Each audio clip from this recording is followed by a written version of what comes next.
Okay. Okay, so we're back with Dash Break Double Line. Okay, so like yesterday, okay, why don't we just load first? Okay, yesterday we kind of like met like a couple of people in the fair. Okay, so the travel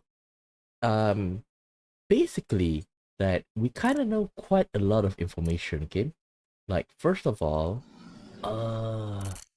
let's go into the collection first. Okay, so we met with quite a number of people. Okay, so we met with Chip.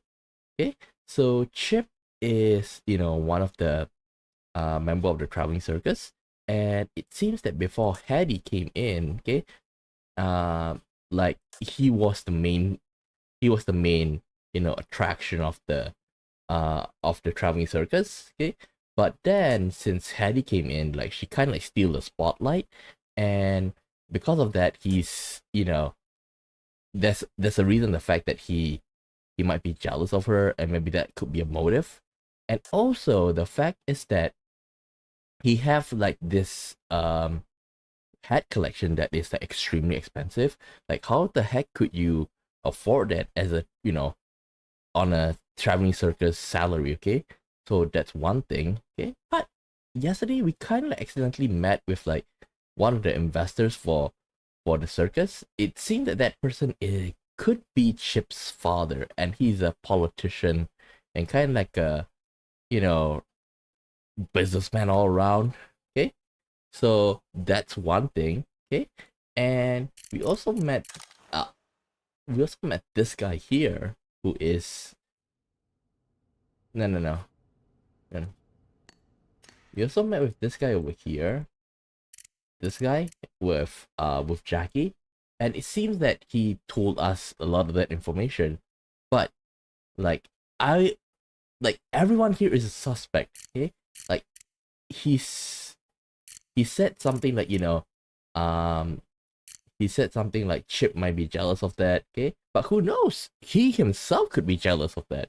Okay, because um he's a very quiet person. So that's one, like he's very gloomy. Okay, so I'm also not taking him out of the equation. Okay, so now what we're gonna do is that we're gonna search train car number 2, because we need to show verify the photo. Echo the puppeteer is supposed to be the person who first discovered Hattie's body at the crime scene. Since the crime scene photos were taken a long time after the initial discovery, I should inquire with Echo about the photo of the crime scene to see if accurately represent the what she saw. Huh? What she saw? It's a he, right? Okay, okay. It's a she? I thought it's a guy. And she okay. We'll see at the at the profile later on. Okay, but point is that Echo is I'm not ruling out Echo, okay? Because Echo have something hidden in the stash. Okay. I knock on the door. I can hear a sigh in the room, and then some rummaging around, and find his footsteps. A man appears. See, it's a man. Why do you write she there? He's tall enough that the door actually obscures the upper half of his face. I can see his lips are pressed in, possibly in annoyance. Yeah, it did say he right here. Who? As he talked, the mouth of the puppet in his hand moves, as if that's the entity doing the talking. Hi, I'm Detective Jones. It's Detective Jones. Hi, I'm Detective Jones. I've been hired by... I know. Can I come inside? If I say no, is that going to stop you? He's gruff, but he walks off to let me inside. The man with the puppet stands in the room, looking unamused. Mr. Morgan has told you about what I'm doing here, I presume? Of course. Would I let some stranger playing detective come into my room otherwise? You kind of let Jackie in. His mouth never moves, and while his eyes are on me, it's like his face isn't responding to the conversation at all. The puppet in his hand, however, is animated and speaking. It's kind of unsettling. You are the puppeteer, I presume. Name Zacko. Okay. Ask your questions. Okay, like the thing is that I feel it's weird. See? Like, representing what she saw.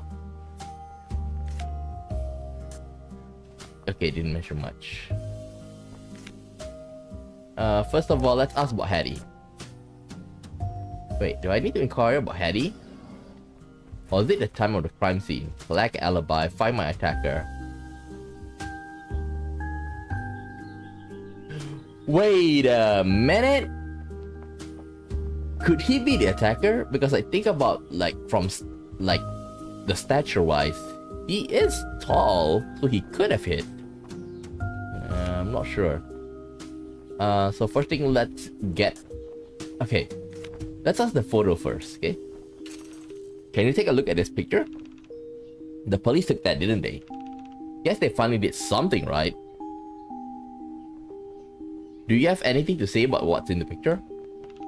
No, that's what I saw when I went in. Nothing has been moved or changed at all. I'm not an idiot. I know not to disturb a crime scene. I checked her pulse. I didn't touch anything else. Not that those bumbling officers found any fingerprints anyway. What about anyone else who came in after you? They didn't move anything, right? No, this photo is exactly how I remembered it. Okay, that's good. At least it is something I can work from. Every crime scene has its value, even though no fingerprints can be found. No, that's weird, right? Even when it creates more mysteries. Mysteries are good. Mysteries mean clue. When mysteries appear, they point me towards the right questions. When mysteries are solved, they form part of the right answer. So I find myself standing here, facts and theories about the case flashing in my mind. Hattie was killed in the storage room, tied to the knife throwing board, with a throwing knife in her heart. Echo was the first one to found her, and if he is to be believed, the photo shows the exact state of the crime scene. Neither the room nor the state of Hattie's dress indicate any sign of struggle. How did the killer tie her up without a fight? The way I see it, there are three possible scenarios. Like, if I'm not wrong, like I also came out with three theories yesterday, is that number one is that she willingly get tied up and let that person practice, and accidentally she died. So that's why like there's no sign of struggle except like at the edges of it. Okay, so like that's when she got hit. Like she tried to struggle a little bit, writhing in pain. Number two is that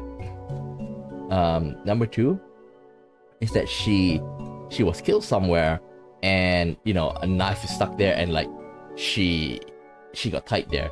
But then that wouldn't make much sense because like there's the scratch marks over at the edges of the throwing board. Okay, but that could just be like regular wear and tear. And then the third one, what did I say something about that yesterday?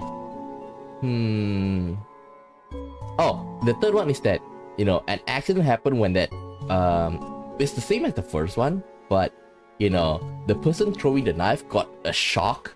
Okay, got a shock and like accidentally throw onto Hattie's chest. She was tied to the board after her murder. Scenario B, she was tied up when she's unconscious. She was tied up after her murder. B, she was tied up, she was unconscious. And C, she allowed herself to be tied up. I need to examine each possibility carefully. A, she was tied up to the board after her death. This one seems less likely, given that there's blood splattered onto the board and the pattern lines up with her position. Okay, so that's my theory B is out, is that she was killed somewhere. If she wasn't tied to the board, she must have been hit in that position when the stabbing happened.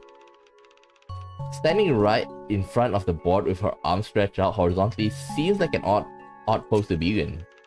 I don't think she could have been killed in some other place or fashion, then tied to the board and stabbed through the chest.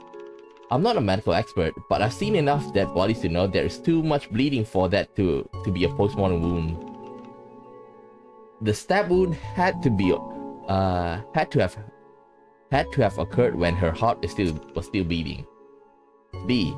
She was tied up when she was unconscious, which, given what happened to me, could be some sort of modus operandi for the killer. But Moses said there was no head wound or any other visible injury on Hattie apart from the killing blow. A physical attack seems unlikely. While it could be like she was drugged to sleep, that leaves the possibility she was drugged. Either the killer had to drug her first and carry her into the storage tent, a risky move given it was during the day and there was plenty of other workers around. But isn't it raining at the time? Or the killer would have to do it after they were both inside. Contrary to popular belief, almost nothing works instantaneously. A target would certainly notice a cloth or a syringe and cause a struggle. Dosing her food and drink is a possibility, but that usually takes even more time. If that were the case, it would confirm the assumption that the culprit is one of the other key members in the circus. But the hidden key question for this scenario remains, why? Why go through all the trouble to set this up? Was the killer just trying to make this look like a magic act gone wrong, hoping it'd be dismissed as an accident? Perhaps it might have worked with ID, the usual target, but the fact that it's Hattie up is reason alone to be suspicious of foul play. Or else, is there a symbolic reason for recreating a scene like this? That I can't be sure of yet. Lastly, scenario C, she allowed herself to be tied up by someone she trusted. Clearly this has something to do with the knife throwing act. However, in the usual performance, Hattie was always the thrower, not the target. Yeah, but like, let's say like Ideen wanted to do that trick. So if Ideen was the one who, wanted to practice that, then like, she kind of like have to oblige because like so far, she put Ideen in danger. So it's only fair that she return it, okay? And also, we found another information from Jackie.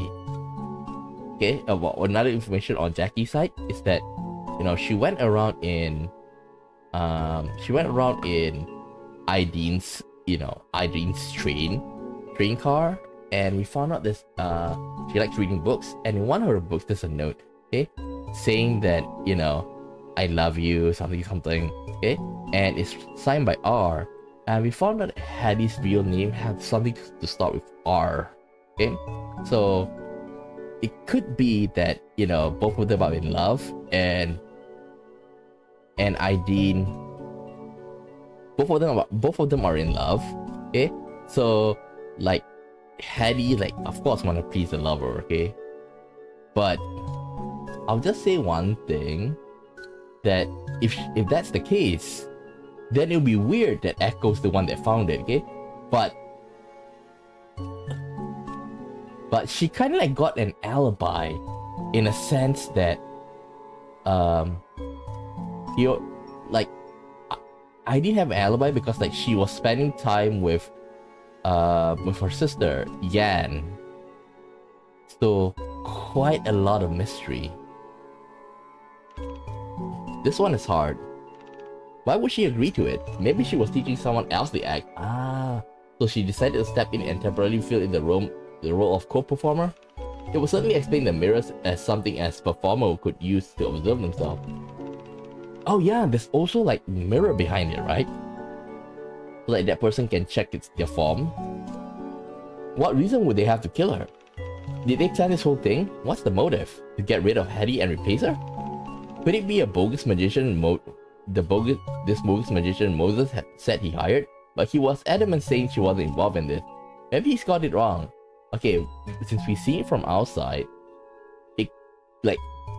I don't think it's Jackie, but who knows that, Jackie came in earlier and met up with Hattie? Could be. Is it possible maybe this whole thing was an accident? That it was simply a practice gone wrong when the knife thrower aimed for the board and the knife tragically hit Hattie in the heart. Maybe out of guilt or fear or repercussion, the other person decided to leave and pretend that they were never there. Well, if that's the case, like, I suspect Ideen the most. Even though that she have an alibi. Even though. So many possibilities and so little evidence. I don't think I have enough information to possibly answer the questions yet. The answers might just lie with one of the people who knew Hattie. If only I could find the right person and ask the right question. You've been talking to yourself. Oh, 10 minutes! 10 minutes? Oh my god. Shit, forgot all about Echo. Forgot I was here? No, not at all. Do you have anything more to add? No? Okay, alright. Thanks for the answer. He looks suspicious by my sudden politeness and as his face reels mid-scorn. He nods uncomfortably. No need to thank me. Can you put the picture away now? I don't need to look at that. I saw it with my own eyes. That's fair. I put the photo back into my pocket. Okay, next. Let's ask about, time of death. What were they doing? Where were you at the night of the murder? I was walking around. Walking around? Like taking a stroll? Wasn't it raining outside? Perhaps I like walking in the rain. Is that a crime? Fine, go on. Was anyone else with you? Let me save you the time. No, I don't have an alibi. I was alone outside. And then I wandered into the damn tent. And I saw her tied onto the board, already dead. Now that's pretty sus, but not... It's unlikely, but not impossible. Were you the first one to find her? Can't say for sure I'm the first one, but I was the first to tell the others. Maybe someone else saw her and decided to pretend they didn't. With how many questions I anticipate you are about to ask me, I'm beginning to think maybe I should have done the same. What happened after you found her? I checked her pulse, and then I knew Moses wasn't going to get back in time, so I had to do something. So you told the other performers what was going on? I only talked to a few. Can you tell me a bit about who you talked to and what were they doing at the time? Would you also like me to tell you who eats what for breakfast, lunch, and dinner? Just tell me, who did you see after you found Hattie? I saw Alice, Ideen, and Chip. I'm very sus about Ideen. After I got Alice to close down the tent, I went to find Ideen in her trailer. Wait, Ideen? She's a fire performer. She's close with Hattie. What was she doing when you found her? She was just in her trailer with Yan, her little sister. I knocked on the door and told her what happened. So Yan was in the room with her? Okay, Mattis. Yes, that's what I just said. This whole thing is going to be much slower than it already is if you insist on not paying attention and making me repeat myself. Sorry, go on. When I told Ideen what happened, she went back inside to talk to Yan.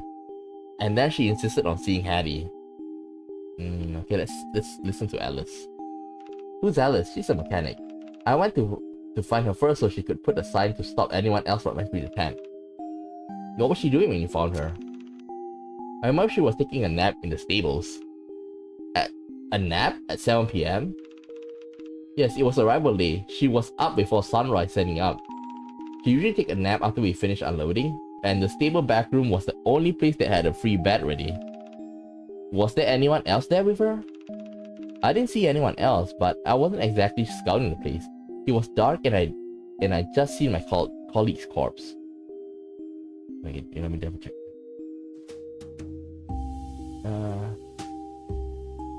I didn't see anyone else. Okay. Chip? What? Why did you go find Chip? I didn't. You asked who I saw. I saw him when I was on my way to the stables to find Alice. What was he doing? I don't know. I was in a hurry, going down the main route to the stables, but I saw him near the train, probably coming back from somewhere. You saw him near the train when you were on the main route? That's quite far. It was too dark too, right? How do you know it was him? He was wearing this gaudy cowboy hat. I recognize that hat because I see it every damn day in our trailer. There are only a few of us that live there, and no one else would wear something like that. So he didn't see Chip exactly, just his hat. Ah. Okay, now we need to find out who played around with the hat. I'm quite sus about that right now. Okay. What happened then? So what happened after you informed them both? Alice closed off the tent. None of us touched anything in there afterwards. I didn't want to tell the others what happened. We waited until Moses was back and he decided to call the cops. The rest you probably already know.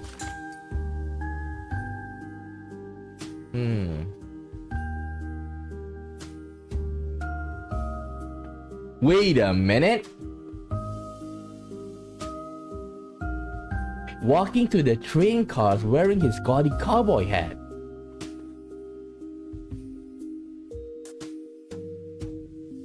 Wait. Oh, okay, I didn't tell. There's a contradiction here. Chip and Echo statement.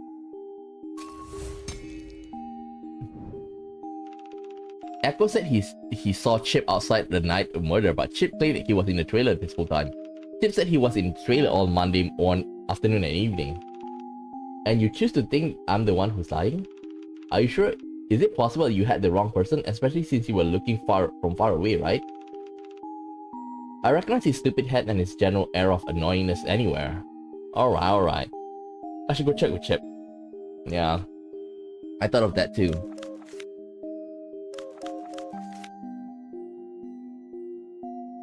Okay. I think... Yeah.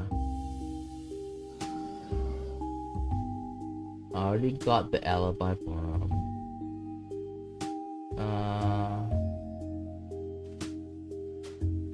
Okay. I think I don't need to check. I don't need to check this room yet because he's here, so I can't check on that thing.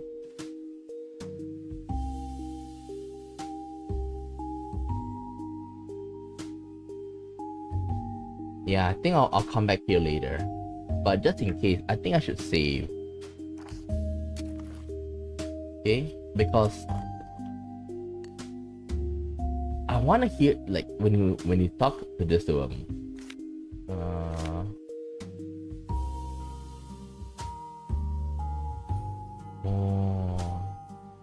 I'll be wasting 1 AP though. I can get an AP right now. I should be able to get 1 AP right now, but Tito is not there.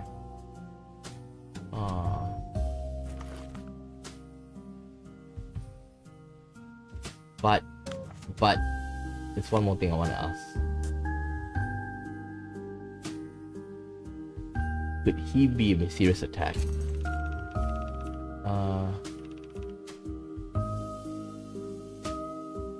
I think we tell Echo about this incident. I think this isn't going to turn out. I launched into the story, avoiding the gaze of both the puppet and the man. Wait. This is too precious. I don't even know where to begin. I think this is the first time I heard this almost gleeful tone from him. You, a detective to solve the case, who was hit by someone else, and now you yourself are the victim of another case you can't solve. Yet. That I can't solve it yet. Right. Oh, this is so entertaining. It's almost painful because it's far more ironic than anything else I could have come up with. Well, I'm glad you're enjoying the situation at least. Yes, this is quite enjoyable. I wonder what Moses would think when he realized that he hired an amnesiac detective who could even have defended himself from robbers. I have no idea what Moses would think, actually, and it might not be good, but I can't show any sign of weakness with my killer on the loose. Are you done? I prefer to keep this private, of course, but tell whoever you want. Hurt my ego. Why did you tell me this? God knows, maybe I wanted to cheer you up. It certainly worked. We both stayed quiet for a few moments. If you're here before today, I haven't seen anyone like you around. So take what you will from that. I think it was a peace offering of sorts. I keep that in mind. Okay, that didn't really work. I was kind of sus, but I want to tell him that.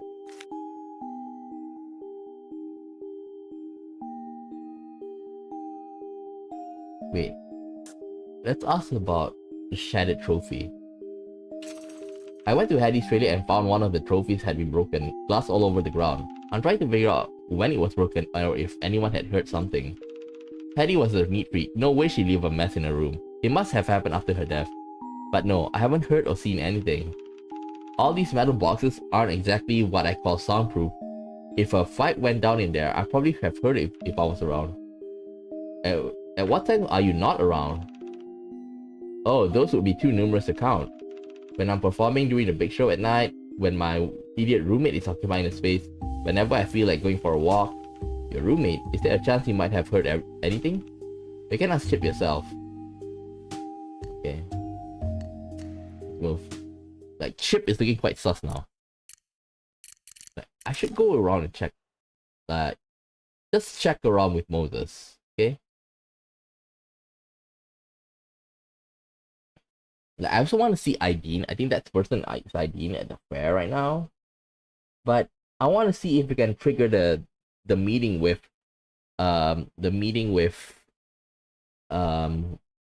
you know, the politician.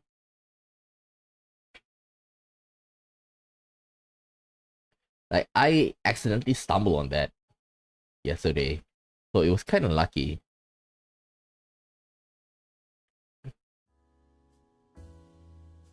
Oh.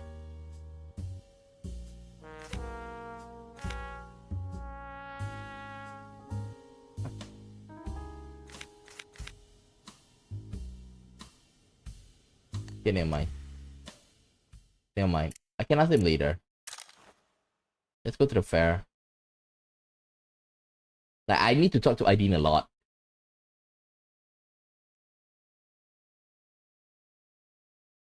Come on, load.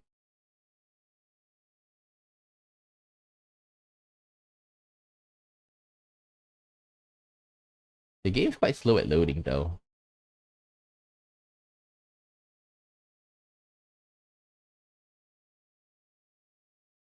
But it is responding though. Look. Maybe I should lower down the graphics a bit. And see how it goes.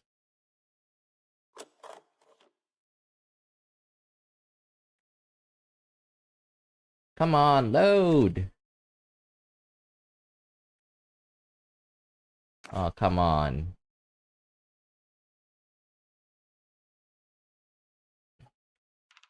Okay, this time I know what to check. I know to check the side ring for any performances. This time I arrive early. A bunch of workers rush in, hustling the spectators away from the middle of the field. Feeling somewhat intrigued by what's happening, I hang back to watch. You see they are moving the rope barrier, getting everyone a few more steps from the center of the ring, but why? I get my answer when a woman strolls beside the rope barrier with a lighter and a long rope in her hands. She is beautiful. Her auburn hair flows in the wind like flickering flames. She poses casually, the rope in her hand wrapped around her wrists. The announcer is calling the crowd to come around for a performance. She's playing with a tiny lighter between her fingers, hiding the flame in her palm 1 second and releasing it the next. The announcer said something about fire. I'm not paying much attention. It's as if seeing us approaching, she looks up and gives me a little smile, not a particularly friendly or happy one, just the corner of her mouth as acknowledgement. The noises around us begin to simmer. There's a little mole under her left eye that almost twinkles as she blinks. I think I'm staring. It's probably rude. Yeah, probably. I tear my eyes away to see a crowd spreading all around the rope barrier. The red-haired woman stands straight and without saying another word, uses the lighter in her hand to light up one end of the rope. She lifts up the rope and I can see it more clearly. And it's not a simple rope, but some sort of a rope dart. On one end is connected to a wick, which immediately catches fire, turning into a mini fireball. Okay, she takes a step in her knee-high boots and swings the fireball around. The crowd in that direction screams, but she snaps the rope back towards her. The fireball dart has become a comet, drawing perfect trails in the air through the fire dancer's quick movement. And her arm draws a wide arc, leaving the rope circling her neck. The crowd gasps unconsciously, reaching for a breath of air that they are afraid she's not taking. The flames are so close to her hair, merging into an indistinguishable blaze of crimson, and then she spins back around, her whole body drawn tight as a bowstring, and the momentum unfolds in a continuous twirl, a cyclone of flame, passion, and skill. I have no idea how she's still standing upright after that many spins. I'm completely enthralled until I hear someone screaming in the crowd. A young girl has walked under the rope barrier. She's standing directly in the path of the fireball, but the performer's face is turned away in concentration. The fire dancer's head snapped back and realized what was happening, just as the crowd began to shout en masse. Whoa. Without missing a beat, she uses one leg to pull the rope back, swiftly kicks it to the other side, and wraps it with a fire blanket in the corner. She takes another look to make sure the fire is out, rushes back to the girl. The girl is still standing there. She finally snaps out of her daze and promptly starts crying. Hey, are you okay? The little fire dragon just wants to say hi, yeah? The girl nods. The worried parents finally manage to squeeze through the crowd. This reminds me a lot of Harambe, you know? Like, you know, the parents didn't take care of the kid, and now, like, they didn't take care of the kid, and you have no right to sue her because, like, they are taking, like, precautions. It's just that you took your eyes off your kid. Oh my god, Dars, are you okay? Why did you run off like that? I almost had a heart attack. Don't you ever do that again. The woman wipes the tear off her daughter's face, gives her a hug, and then leads her back to her parents. And then she turns and walks towards me. Wait, me? Mr. Jones? Huh? Yes, I am Jones, Detective Jones. Nice to meet you. Aideen. My name's Aideen. That's right. What do you say to some candied apples? My treat. She knows him without being introduced. That's sus. Could she be the attacker? Like, it seemed that she's, you know, she have the dexterity, you know. But I'm not surprised if that she's able to, like, knock him out as well. Come. She doesn't wait for my response. She steps out of the ring and leads the way back through with the vendors. What could I do besides follow? You're streaming on morning too?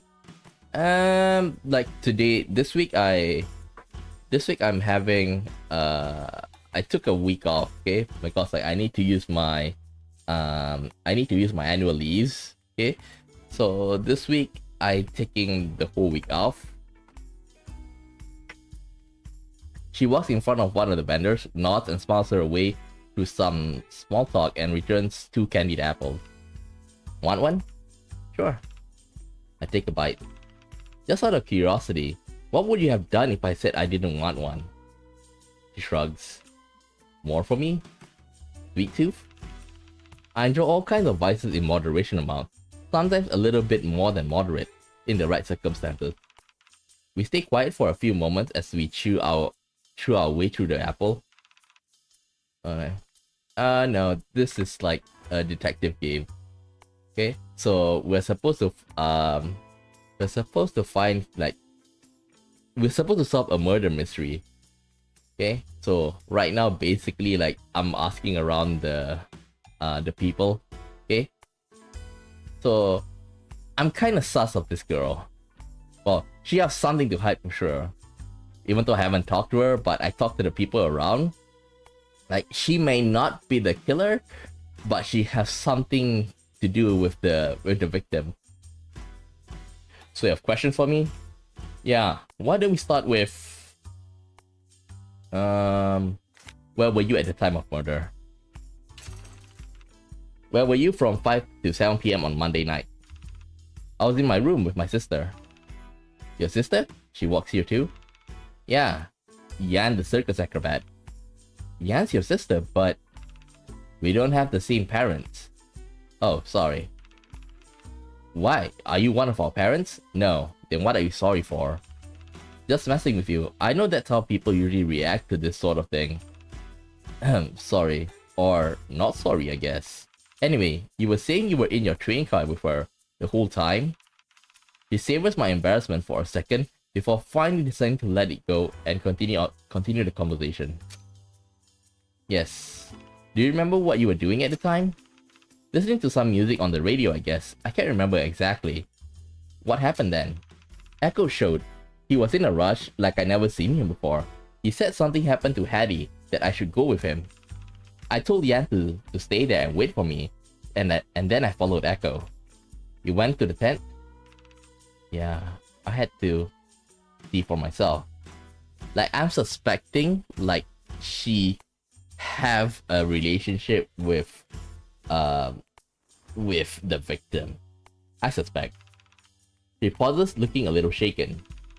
Alice was already there when we arrived. I think Echo called her there. Okay, I need to meet Alice as the detective, because we are playing as two protagonists. Okay, the detective here, and as the replacement magician, who is supposed to like kind of like solve the case a little bit, or like at least find the motives. I looked inside. She was just lying there. Like, I couldn't believe it. I went to the other performers, Rolf and Chip. I mean, what happened? We decided to wait for Moses to decide what to do. You probably know the rest already.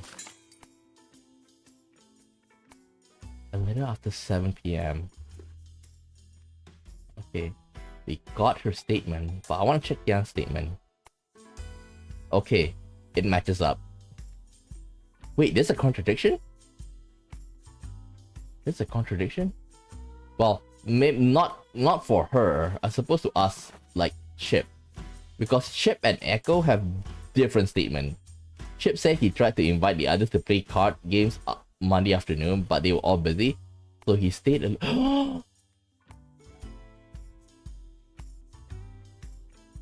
Did he invite...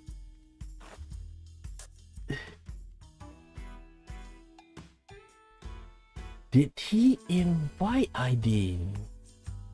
Okay, it's a contradiction. Chip's statement, Aideen. I don't see how there is, right? Nah, I'm kidding. Perhaps it's simply because I've been entirely wholeheartedly honest with you. Or maybe I can try again when I hear something worth disputing. Like, there is, okay? He tried to invite others to play card games on Monday afternoon, but they were all busy, so he stayed in his trailer organizing his hat collection until Aideen came to tell him the news. Like, not the second part, but the first part. He said he tried to invite others, right? Like here, if I'm not wrong, like she was spending time with Yan, but like they're just hanging around, you know, listening to music on the radio or something. Huh. Okay, let's ask about the photo of the crime scene. I know she's not gonna like it, but we need to double check. We did show this to Echo as well, but I want to see if this is exactly what she saw. She said she had to see for herself. This means she already seen the crime scene. I'm sorry, but can you take a look at this? She gasps when she takes the photograph. I can see her hands trembling, tears welling up in her eyes. Sorry, maybe I should. I'm starting to think maybe that was a bad decision. She lifts her head and answers with shivering lips and red-rimmed eyes.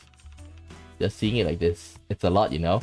Yes, but I still need to find out if this is exactly or has something changed. Sorry. Seeing the photo must be difficult for her. I took it back guiltily. You should.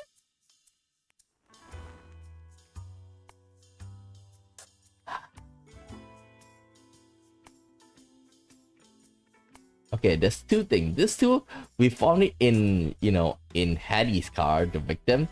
Okay, so like both of them, like the train is locked. Okay, we have the train key here, but the nearsighted glass and the shattered trophy, they are both inside the train, and the shattered trophy happened after that she had died.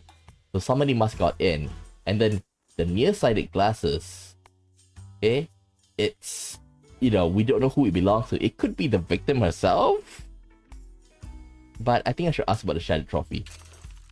Have you been to Hattie's train since Monday? No. I couldn't. You know her glass trophy? Bluish green?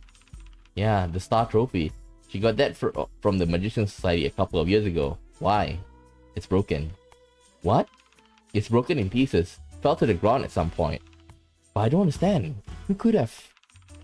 It was intact when I saw last week. There's no way Hattie would have left it that way if she's seen it.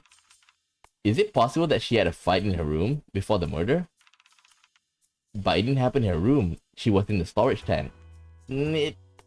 Like, we heard from Yan that, like, yesterday, okay, it happened, like, the day before, okay? Like, not the day before, like, literally, like, yesterday in the game. That's why I'm asking, harder to suss out.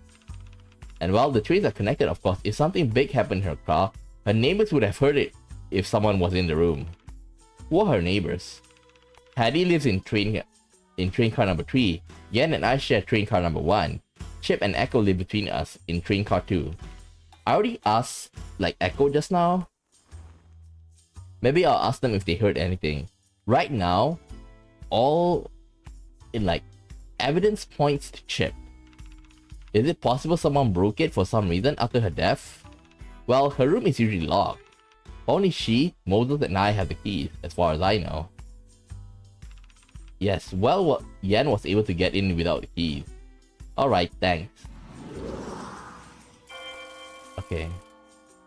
We're swapping back to Jackie. Oh my god, we have until 8.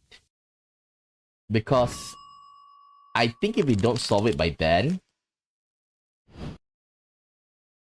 she's gonna die, I think. Okay. Okay, we have 50 EXP. We have 50 EXP. We need like 100 to gain like another EP. I don't see Chip anywhere though. Okay, let's meet Aideen as Jackie now. It takes two knocks on the door for someone to respond. Doors open. Come in. A beautiful woman sits by the tea table next to the window, a book in her hand. She tilts her head to look at me. Sunshine glides across her long red curls like glistening waves on a ruby river. She takes a look at me and grins, fingers tapping on the mole right under her left eye. Miss Jackie? Yeah, that's right, yes. Pleasure to meet you. I'm Aideen, the fire performer. Want a cookie? Sure, I love one. Wait, I can't see her tattoo. Do you want to sit? Make yourself at home. What are you reading? Ah, find me. Like, she was wearing a different clothes. Oh well. Oh, just some stories to pass the time. She gestures casually at the book, but I catch a familiar part in the title. Is that Sherlock Holmes? Which one? Her eyes lit up and she pushes the book closer, leaning over to the table. The Adventures of Sherlock Holmes. You read it too? I read some. That's one of the short stories, right? Yes, I have the longer novels and the other short story collection as well. Well, I own them. I can only carry many books when we travel. She gestures over the small book stand on the other side of the car. Well, what's your favorite story? Yes. Is it a scandal in Bohemia? Why do you say that? It's the first story in this book, so I'm hedging my bets. Just kidding. Irene Adler is a great character.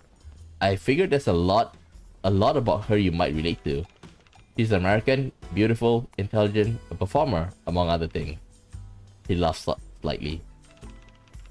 Well, thank you. That was one of Hattie's favorite among the ones we read together. But I don't know if I can or want to consider myself eclipsing and predominating the whole of my sex. I'm just a woman, not the woman. Wait. Okay, the detective. I'm gonna use the detective later to ask about the glasses. It's like, then I can be sure that Hattie is nearsighted. If I have a pick, I would have actually choose the last one in this book, The Adventures of Copper Breeches. I had to pause for a second to remember that story. The one with the governess? Yes, I do love Adler, but I relate to Miss Violet Hunter a little more.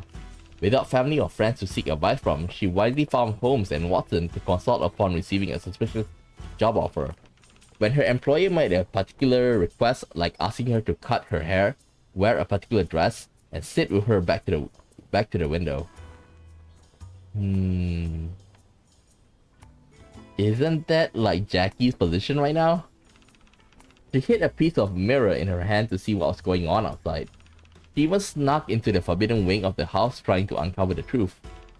Who among us hasn't agreed to do some questionable things for money?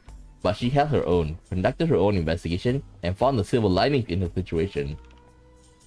And there's one more thing I bet you like. Huh? She also had magnificent head of hair.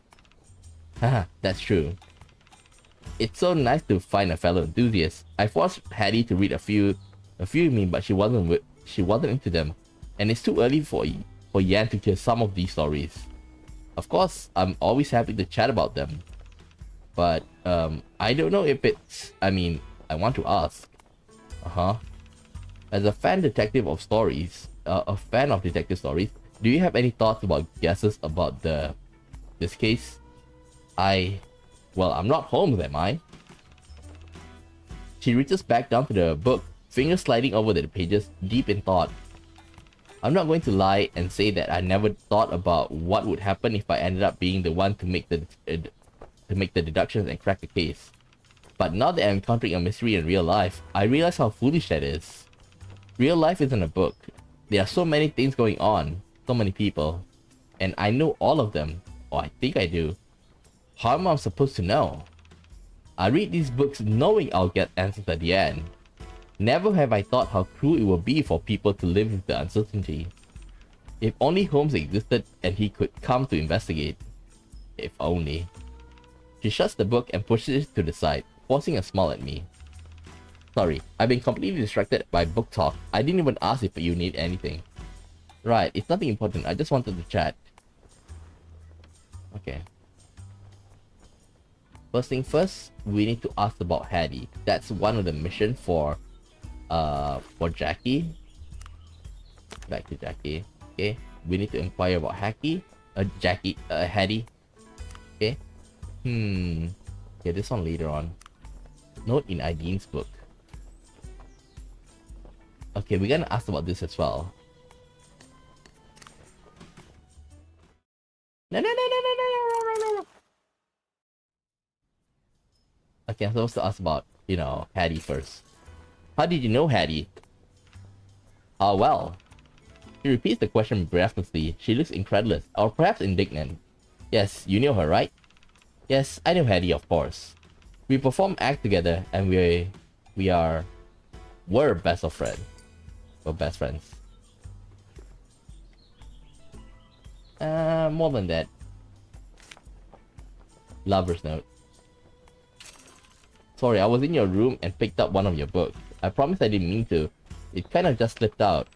Yeah, sure. I don't mind that. It's okay. What? I passed her the note I found. What is this? I found it tucked in one of your books. Have you seen it? No, I've never.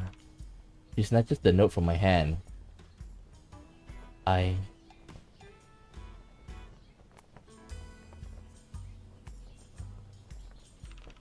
Sorry, can you give me a moment? Yeah, absolutely. I'm sorry. I avert my gaze as she blinks. She blinks hard, turning away from me as she lifts her hand to her eyes. Like, there's a long book, there's a book that she haven't touched in a while, and we found this love note to her. And I assume that is supposed to be Hattie. That Hattie is a stage name. It's signed as R, and her real name is something else. Robinson, something like that. Sorry about that. I'm alright. You said you found it in one of my books? Yes, it was in the Dickinson collection. It's been a while since I opened that one. I hope you don't mind me asking, who is R? He doesn't appear to be angered by my prying, but something about her stance has changed, like she's gearing up for a battle. Who do you think it is? Hattie. It's Hattie, isn't it? I'm not going to tell you.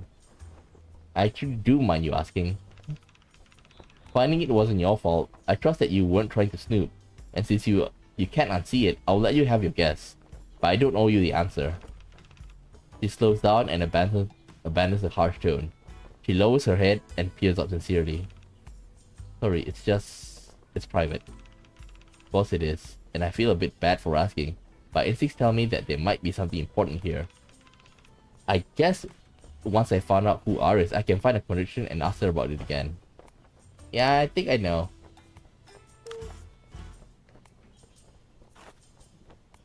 Stage name. Lover's note.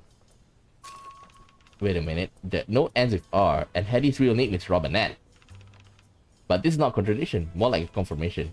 However, it contradicts something that she already told me about the nature of she and Hetty's relationship. Okay. Best friend. Contradict.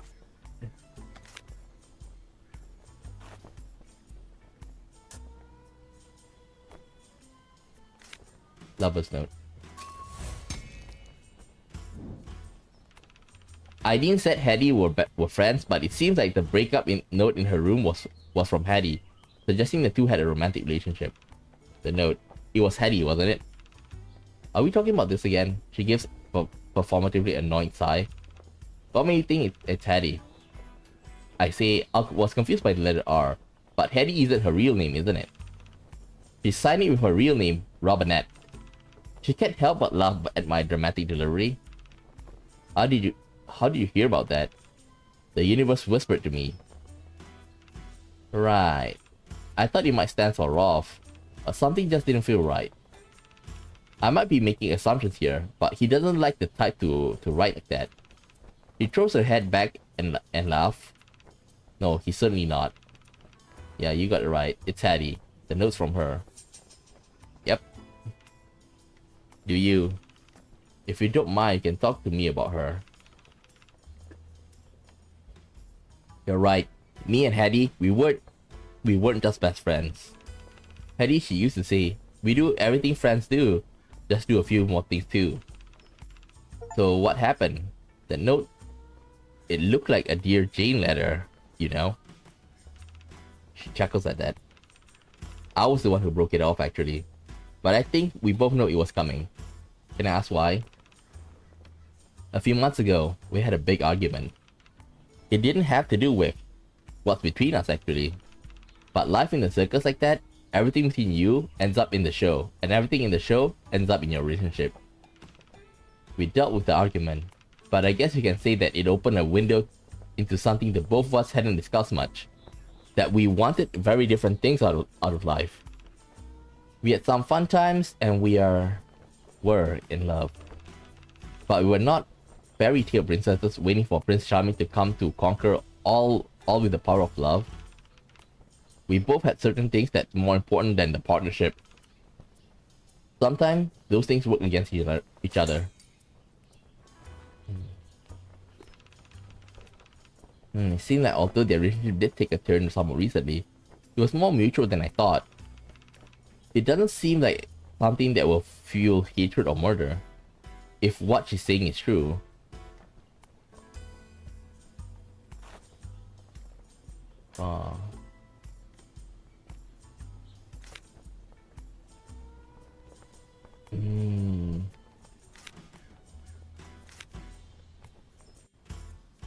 Okay, let's ask more than friends. You and Hattie broke it off because of an argument. May I ask what caused it?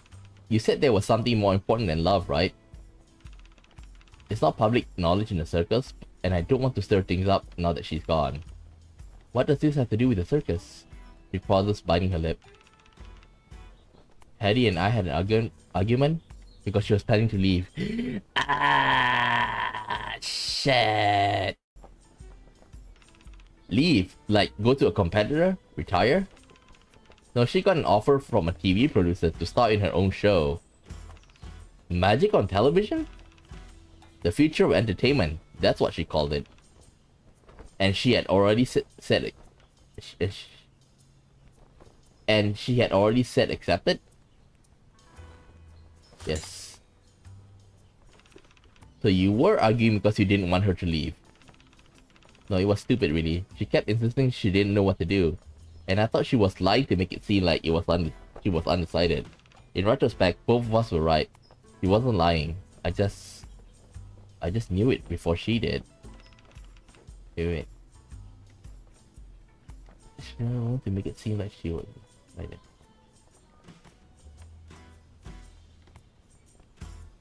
She wasn't lying. I just knew before she did. She was undecided, but I didn't know that she will definitely go for it. She was going to go, and I was not. And that's just how it was going to end. The note you saw, I can't stop thinking about what she wrote. She said sorry, but we both know I'm a coward, and this is for the best. Her eyes glazed over, as if she's seeing the note right in front of her. As if the words had already burned themselves into her mind. I think it's not about ending things between us. We both know what's not from cowardice, and I was the one who brought it up. The more I think about it, I think it might have been her saying sorry for leaving. For me knowing my heart she was going to leave, even before she realized it.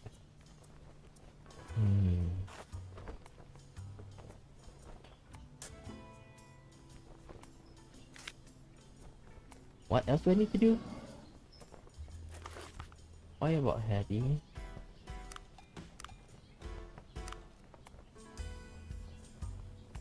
Okay. Who else I haven't talked to? Chip and Mr. Morgan. I think I got almost all from her. Oh yeah, but we also want to get like the extra AP now. We got enough EXP for an additional AP.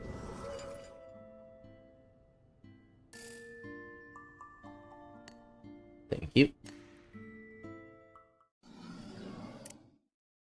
Okay, let's ask Mr. Morgan.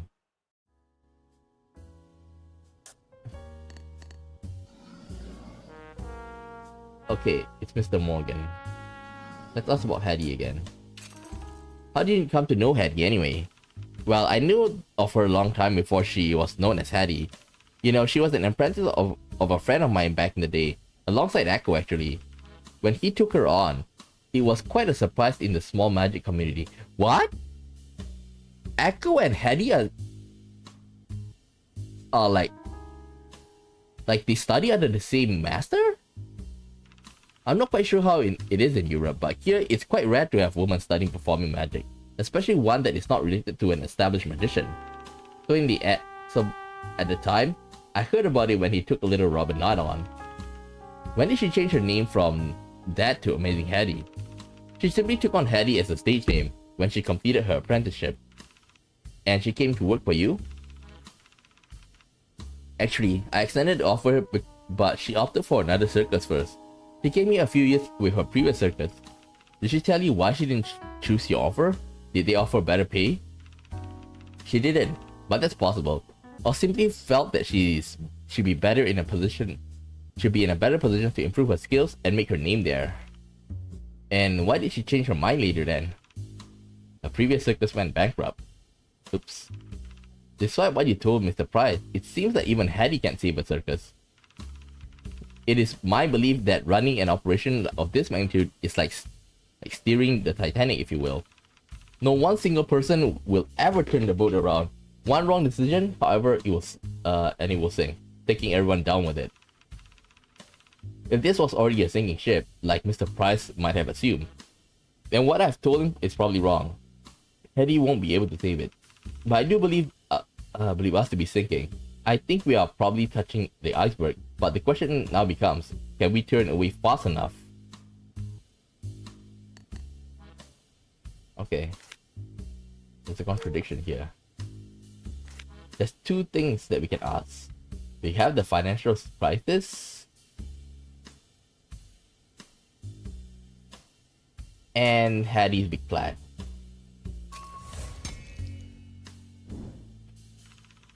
Moses said himself that the circus probably depend on Hattie's fame, but even before her death, she was already planning to leave the circus. You said what you told Richard was true before. Did you know Hattie was planning on leaving the circus before Monday, I mean? I was watching his move very carefully. His brows lifted slightly. She looked surprised, but not too surprised.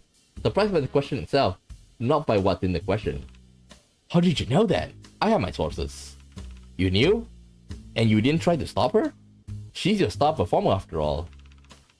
I'll be the first to admit, it wasn't the best news, but I learned that long ago to accept things I cannot change. The situation with Richard, however, he takes off his glasses and rubs his eyes. We sat in front of each other across the table for a while. But somehow, this is the first time I can suddenly spot all of his wrinkles, the sign of age and exhaustion that he's no longer hiding. Before I can react, he puts the glasses back on and returns to his calm, collected, cultured self. I'm not sure what you want from me, Jackie. I can tell you I was just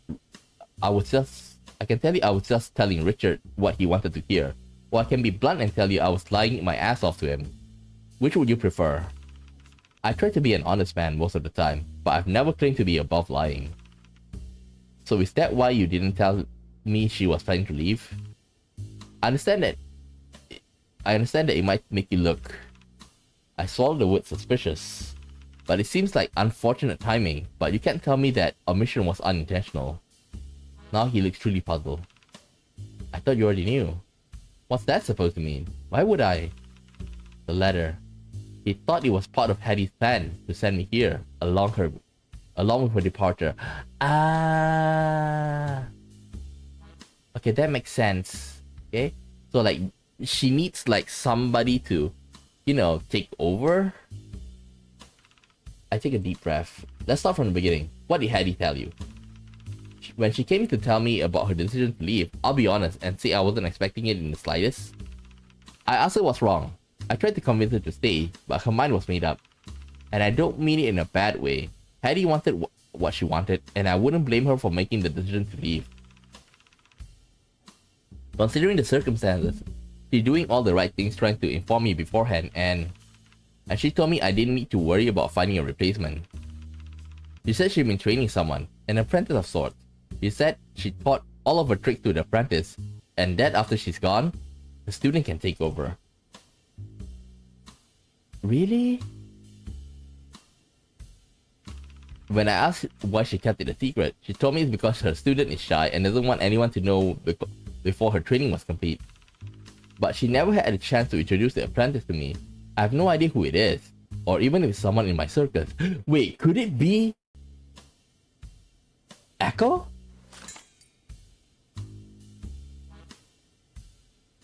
Ah!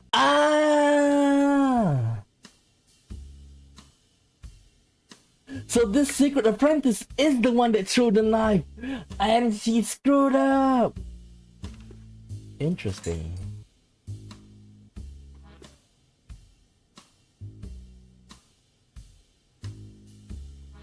Oh God.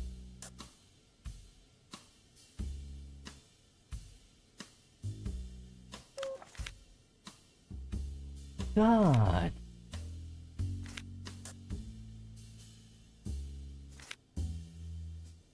Okay, let's ask him about Echo. We need more info on Echo. So I've met Echo. Whatever you're about to say, I'm sorry about him in advance. With you, he is probably not doing his worst. You should see him with someone who's not a circus member or a paying customer. So he talks like that to everyone, even to me. And you haven't fired him yet?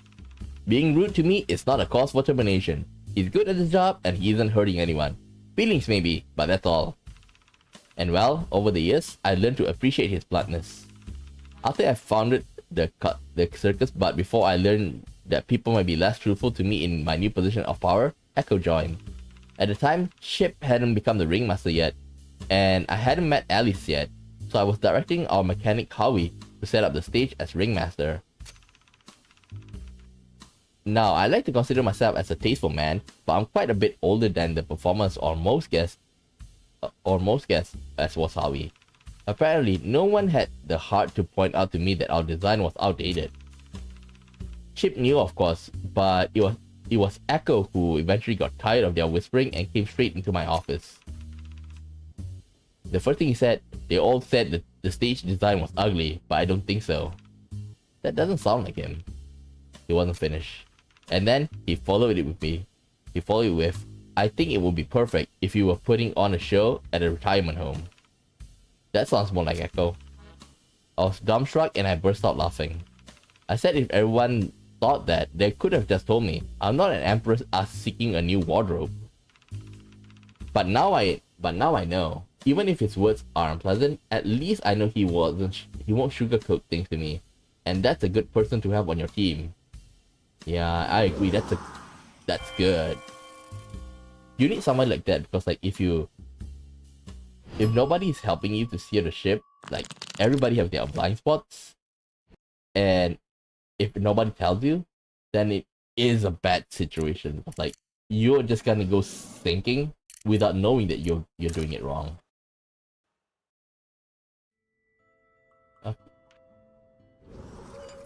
Okay. Give me one more IP. Okay. Find my attacker.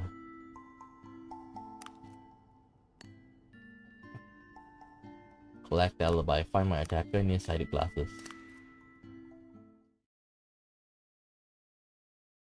Oh my god, shit.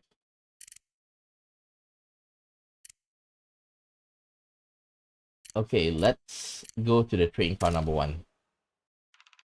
I knock on the door. ID rushes to open it. She looks a little surprised to see me. Oh, it's you. Sorry, are you expecting to tell anyone else? No, I was just surprised you came here. Are you looking for me? Yeah, if you have time. Sure, come in. You can take a seat and then we can talk.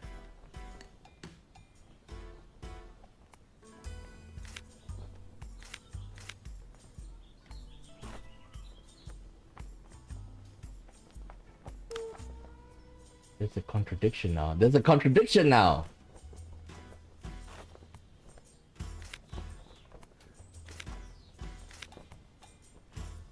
Nearsighted glasses.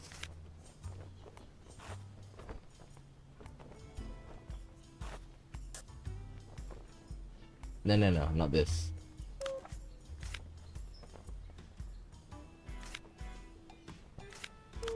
Contradiction. Okay, let's see if the nearsighted. I don't see how this is contradiction. Just because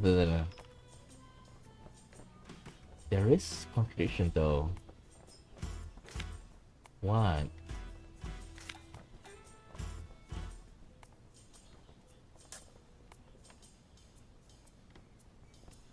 What do we have?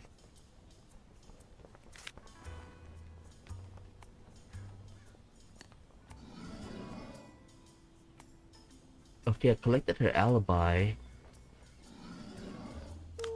There's a contradiction.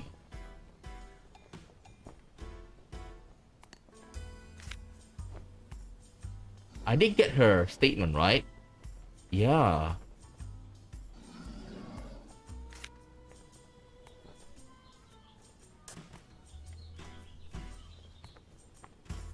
Okay, let me see the... Okay, let me see.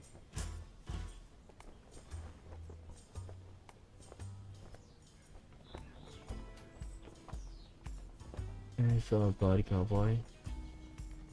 ID wasn't finished at the end.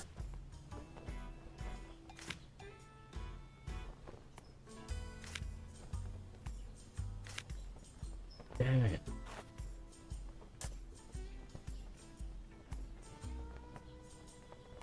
She went to intake Queensland and helped the others.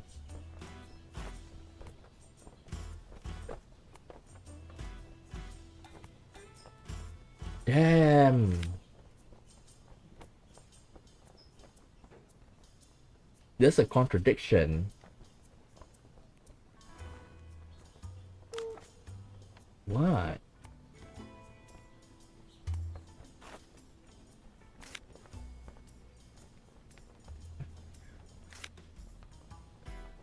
Well, the thing is that could he know about us? Okay, let's try this.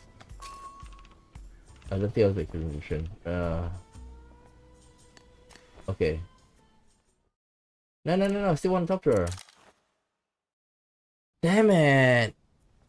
There's a contradiction here, but what? Okay, let's ask about the neon side glass.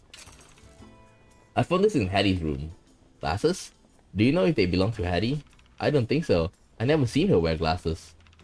I never noticed any vision problem. Did she have trouble seeing from a distance? Did you ever see her squinting at something? Her eyeballs rise for a second, but her expression quickly returns to neutral. Not really. I can't think of anything. Is there anyone else in the circus that wear glasses? Moses is the only one I can think of. I don't think these are his style. I would agree. Her answers are uncharacteristic, short and simple. I can't help the feeling that something she's not telling me.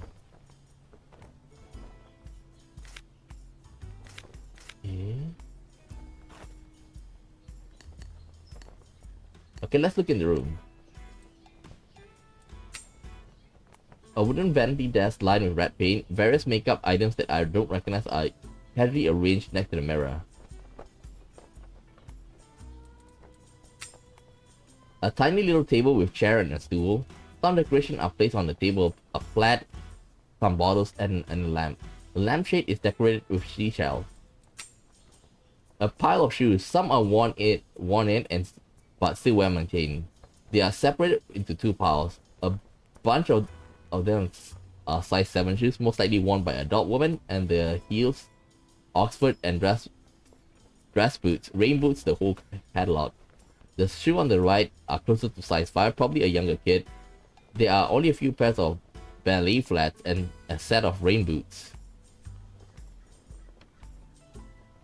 While the shoe in the pile generally look clean, one pair of shoes carefully placed on the left side catches my attention. It's a pair of white flat Oxford shoes. They've been wiped down, but mud still clings onto its surfaces. Huh. Okay, that's good.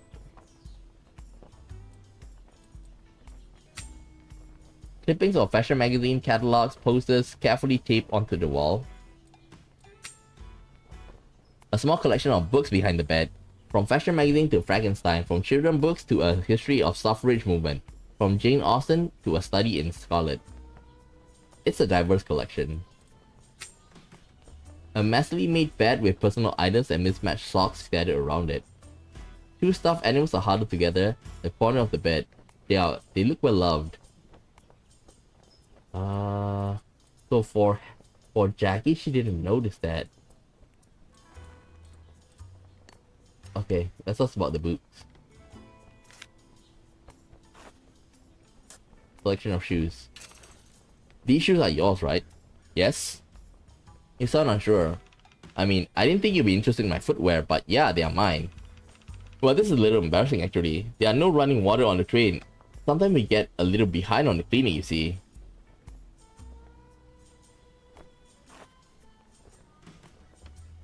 Okay, I think we got a contradiction. Let's take the shoe. Ask about the time of death. It was heavily raining.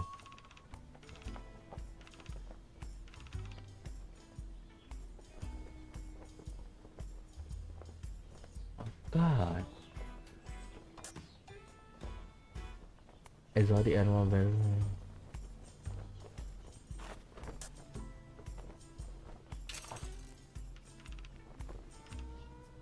Oh shit. I think it's like I need to talk about the rain.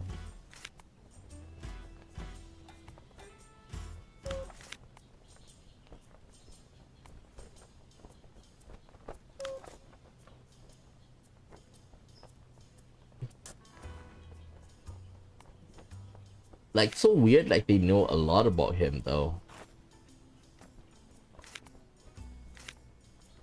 Can I ask about this?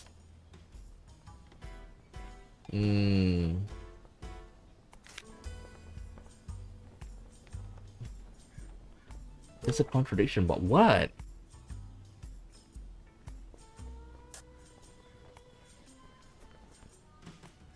The shattered trophy?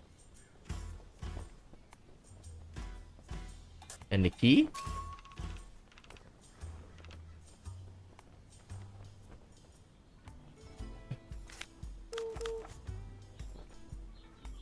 Oh shit. Okay, let's ask her about the mysterious attacker. So something happened to me on my way here. Oh, I already heard all about it. From who? I don't divulge my sources. How did you manage to find these clothes? I called my secretary and she gave my hotel address. Okay, and here I was wondering, how would a detective how would you detective your way out of that? Sometimes detectiving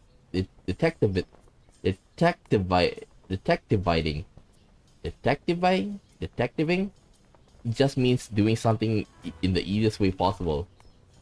Regardless, I'm glad you're here now. Are you planning to do anything about the attacker? You are a detective after all. You solved this thing, right? Were there any clues? Not really. A few things are certainly interesting, but I don't know what they mean yet. And my memory loss is certainly making it more difficult. I can imagine. Anyway, at the moment, the case is in the Circus take precedence.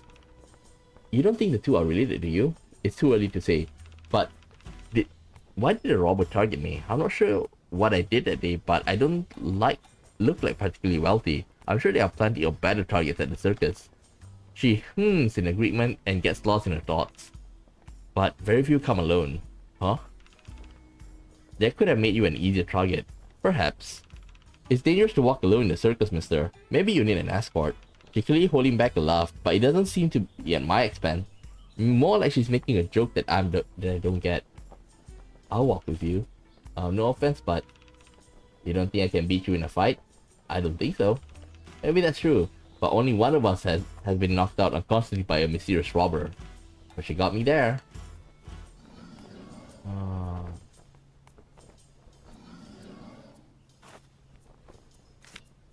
There's a contradiction though. I don't know what is it. Oh, let's ask about the keys. You said that she have the key. Is that the key to Hattie's room? Where'd you get that? It's a long story. Wait a minute. I recognize that. That's Hattie's spare key. She keeps it in her potted plan. How did you even get that? Yam picked the lock for you, didn't she? I can neither confirm nor deny. I told her not to do that. And what was she thinking of doing it in front of you? What about me? You know what? To be fair, I cannot suggest it. Propose. Bribe her with a lemon pie. She shakes her head helplessly. That kid.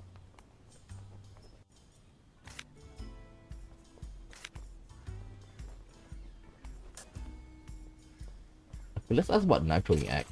You were Hattie's performer for the knife throwing act, right? Yes. Well, she throws knife. I'm just there to look pretty. If you don't mind me asking, he smirks. Ask away. How did this whole thing come about? Was it Hattie's first time performing something like this? How did she convince you to be part of the act? I think Hattie only started performing it after she got here. Perhaps she picked up in her last circus. I'm not sure. When she restarted practicing the knife throwing act, originally, I just stood in front of the board and she stood something like 30 feet away doing her thing. We practiced and everything worked as planned, but something was just lacking in the performance. A sense of tension, I guess you could say. We put over the act for days and without an answer. Later, Hattie and I went to the cinema and to get our minds off work. It was some cheesy flick, nothing special. I don't even remember the name of the picture. But there was one moment where the villain tied the leading lady to the train tracks. Everyone gasped. Hattie and I looked at each other in the darkness of the theater and realized that was what we were missing. Danger. The audience doesn't just want to be in awe of her skill, they need to be thrilled, nervous, to know there's a possibility of blood. When we came back, I let her tie me to the board, acted all kinds of pretty and nervous, but trusting. And it worked like a charm. And that's the origin of the knife throwing act. Okay. There's a contradiction, but I don't know what.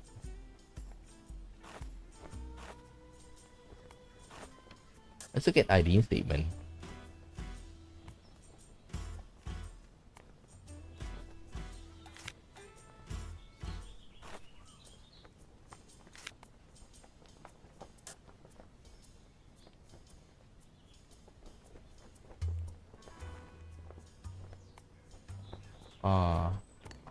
Okay, let's leave. Okay, I need to talk to Chip. The show wasn't starting in the big top yet, no lights or music, but the main performer is already in the ring.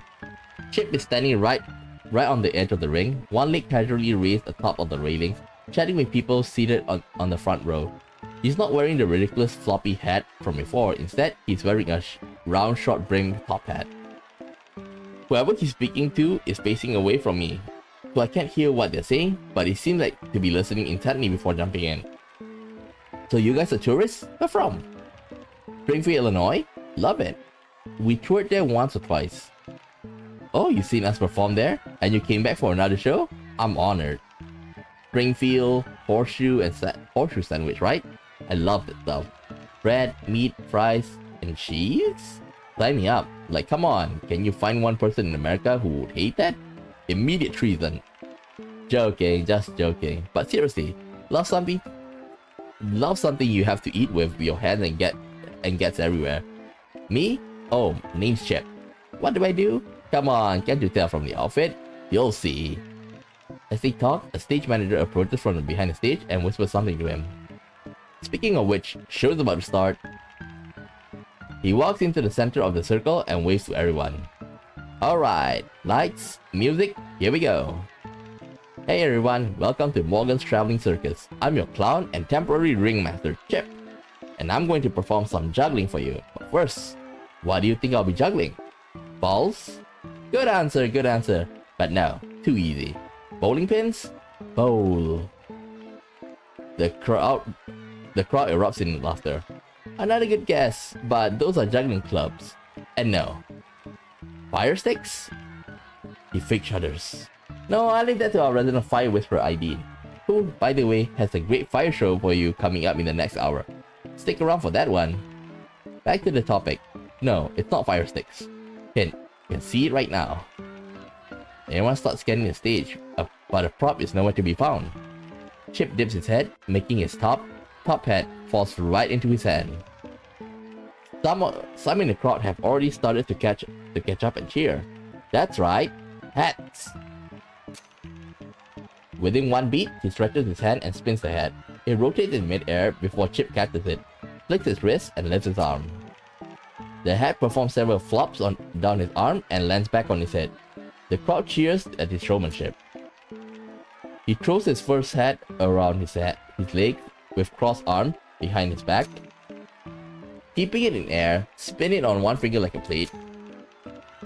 And with two arms outstretched, he rolls it down his arm from left to right on its brim, from right to left on its crown.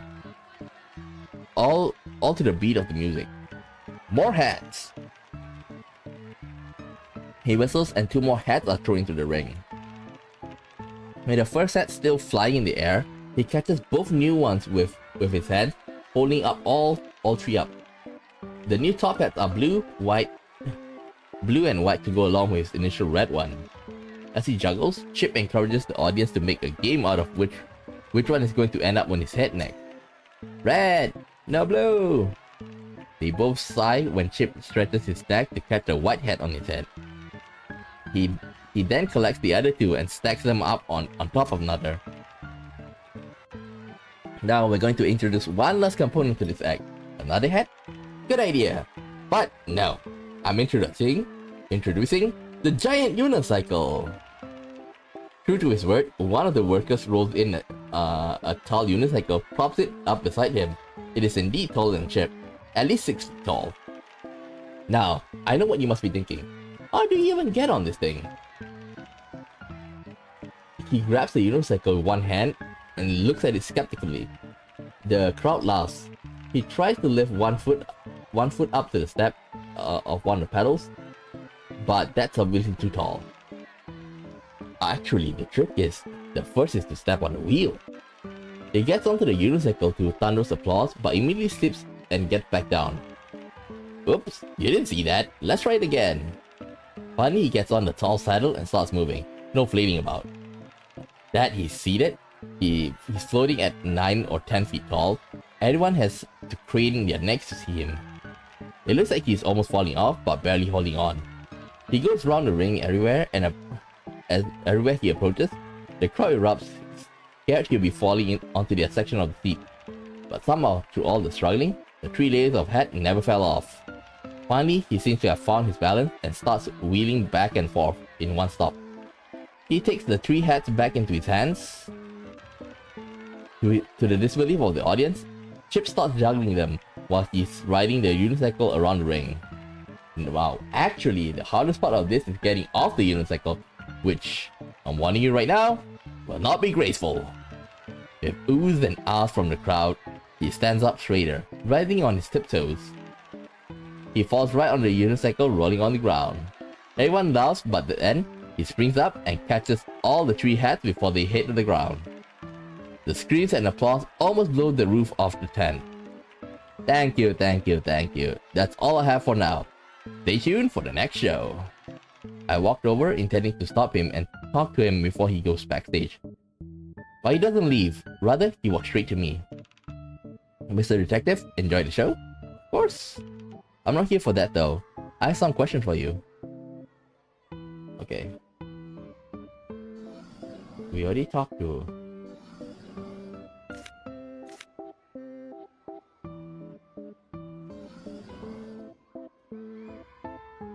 There's a reason why I need to talk to him though. I forgot what it is.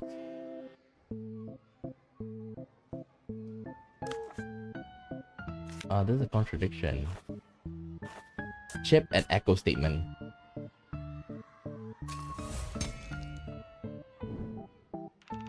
Chip said he was in the train on Monday night, but Echoes claims to have saw him outside wearing his cowboy hat. He said you were in your train alone on Monday night from 5 to 7 PM. Yep. Are you sure? What do you mean? Echo said he saw you walking back to the trailer something around 7. That's a lot of bull. I'm not lying, I was here the whole time. We don't like each other, but he doesn't have to set me up for murder by making up something like that. He's an asshole, but not even I would think he would just... You said you were organizing your hat collection? Yeah, I know it sounds a little ridiculous now that I'm thinking about it, but it really is just what I was doing. Do you happen to own a, and I quote, a gaudy cowboy hat? Excuse me? My hat is not gaudy. He somehow managed to look even more offended at this than when he realized Echo contradicted his alibi. I do have a cowboy hat, but... Oh, what? Someone else borrowed a hat from me that day. You're going to need to be more specific. I don't know.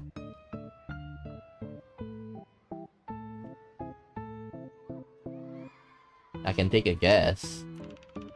How about I guess who it is and you tell me if it's right or wrong? Like some kind of game? I like that. Oh. Let me see. There's 2 people. Like, it's either Rolf or Tito. But I think it's Tito. Tito? Of course it's not him. Yan! No, it's not her. Rolf? Alice? Aideen? It was her, wasn't it?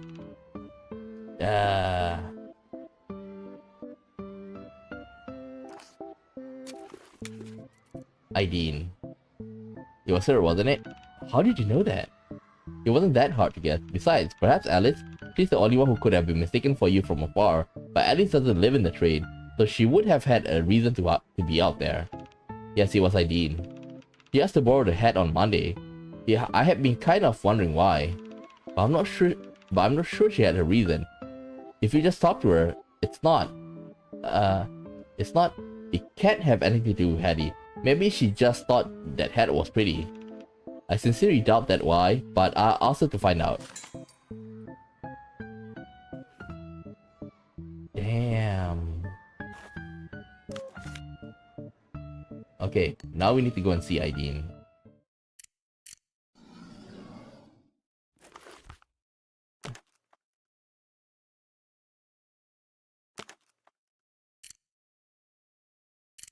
Okay, but before that, let's talk to Mr. Morgan. Let's ask about the nearsighted glasses. Do you recognize this pair of glasses? I'll show you the pair of glasses I took in the doorway in Hattie's room. He pushes his own glasses and takes them for a closer look. No, can't say I do. Where did you get those? It's a long story, I'll explain when I know more. I would like to ask you a few questions if that's okay. Is there anyone among the circus performers that wear glasses? Not unless you count me. Of course, we have hundreds of circus workers, and there were few that wear them, but I can't remember seeing this exact pair before. Is it possible that you've seen them before and simply don't recognize them? It's inconceivable. They are exactly a remarkable pair. You own glasses are reading glasses, I assume, not for nearsightedness. That's correct. Okay. Do I need to collect? Okay, collect the alibi. Time of death. I've told you, detective, I went to town on Monday afternoon to handle some business. That's why they waited until I was back to call the police, which you certainly had a lot of questions about, right? Well, I think you understand why. I'll have to ask this, but can anyone corroborate that? Certainly, you can speak with my workers. Some of them saw me leave for town and come back after 9, but I have a feeling you wouldn't be satisfied with that. Apart from my workers, you can also talk to my business associates in town. There must also be some bank tellers and city workers who saw me throughout the day. That sounds credible, but with only less than 12 hours left in my investigation, I don't really have the time to leave and verify everything myself. I'll just have to see if I can take his word for it, if there's no other reason to doubt his alibi. Okay, we need to see Rolf and Alice.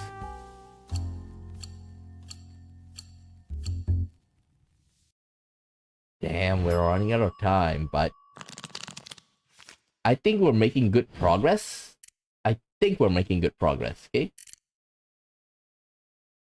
Aha. Okay, what do I have in my collection?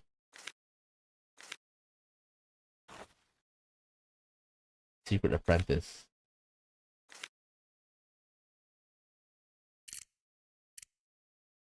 Okay, we need to go into the train car number 2. I approach the train car. I can hear faint sound of music coming from the door. It's someone playing the harmonica. It's some quaint folk tune that's vaguely familiar. I could be mixing it with something else. I tap on the door. Hello? The harmonica stops and someone answers me, a little breathlessly. Yeah, come in. On the pull-out couch close to the door is a man holding a harmonica. He's lying upside down, his leg kicked up to the back of the couch. His head dangles off the edge of the couch, his floppy curls almost touching the ground. He raises his head from the ground to look up down at me. Oh, it's you, Miss Jackie, right? I've heard about you. You have? Mulder sent word, of course. The costume almost threw me to a loop. But then the blood came back to my head and I remembered. I'm Chip. Chip the Clown. Nice to meet you. I shake your hand, but I don't want to fall off the couch. Even though he says that, he makes no effort to get up. Why are you playing the harmonica? Yes, I can answer both questions at once. I play the harmonica upside down because it helps to train me for better breathing. You know how opera singers practice singing sitting down so that their voice projects better when they are standing up, and make full use of their lungs. Same idea. Okay. You want to hear it? Of course. He gives me an upside down bow and half sits up at his angle and puts up a harmonica into his lips.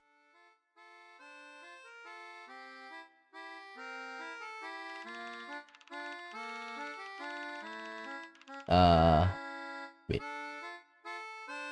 Okay, his feet are tapping against a simple rhythm against the wall. With both hands covering the harmonica, he adjusts his angle by wiggling on the couch like a colorful worm. It's a funny sight to behold, but even from this ridiculous angle, he's focused and immersed in his playing. He plays his hands opening and closing, emoting as if he is performing for a sold-out show. At times, when the music calls for a vibrato, he even oscillates his head hanging off the sofa, sliding more and more off to it. So, just as I'm about to worry he's gonna fall the couch, he finishes the song triumphantly and takes one deep breath. Whew! There. Whew. I'm not out of breath yet, but my arms are kind of sore, and my neck. Instead of pulling himself back to the ground, he kicks the wall and pushes himself straight off the couch and onto the carpet. He rolls back on his knees and pops from the ground, raising his arms to receive imaginary applause. Thank you. You're good. When did you learn to play? One of the old workers here at the circus. He's retired now, but he showed me the ropes. That song sounds familiar. What's his name? No clue. I travel all around. Sometimes when I hear people singing or playing in the bars, I try to replay it. I try to play it. Maybe that's where you heard it from too. I only remember in my head. You heard it once and you remember? I have a good memory for melodies, lyrics, that sort of thing. I'm the tune master here. Tuna master. Huh, tuna. Never mind. I don't know what I'm talking about anymore. What do you come here for? Do you have any questions for me? Sure.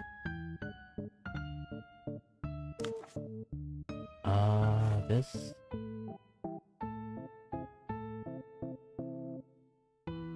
Okay, we need to ask about Hattie. We haven't asked him yet, right? Yep, he's the last person. What was Hattie like? Hattie was just Hattie. I don't know what to tell you. Hattie's just Hattie. She was always smart and perfect like that. Then why would anyone want to do that to her? Take it from me. It's not easy being beautiful and brilliant. I'm not sure you know what I'm talking about. I'm sure you know what I'm talking about, right?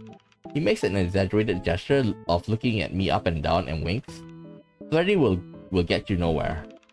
Hey, no flattery here. That's my truthful observation. You were saying? Alright, you don't like compliments, fine. But from this point forward, I will refrain from making comments about your looks and your intelligence, even though both are outstanding. Well, as it turns out, people don't always like it when someone else has those qualities. What do you mean? Do you want to hear a story? Sure. Close your eyes and imagine. It was 7 years ago. You've been studying with this master magician for 3 years. This is definitely Echo. But then suddenly, he accepts another student, a woman. Almost unheard of in this industry. She's younger than you and brighter. Anything that takes you weeks or months to learn, she masters in a few days. Just a few months later, he's already teaching her all the tricks that he didn't teach you. As this keeps happening so much that you lose confidence in your magic tricks and decide to move on to another discipline altogether. 3 years of training down the drain, and now you have to play with puppets. So you finish training again and start working, and you finally manage to find your own place in the circus. But then she somehow follows you like a leech. I told you Echo can't be like, he's not out of the equation. And now she's headlining every show, getting applause for the tricks that you were taught first, while you remain a pathetic puppeteer in the shadows. It's like what happened 7 years ago, all over again. Well, imagine how that must feel. You're accusing Echo of murder? No, we are just gossiping, aren't we? I was telling a story. What you're gonna do? Report it to the police? I'm pretty sure they don't care about this case. Besides, I'm willing to bet my head off hair that little Pinocchio has a worse tale about me.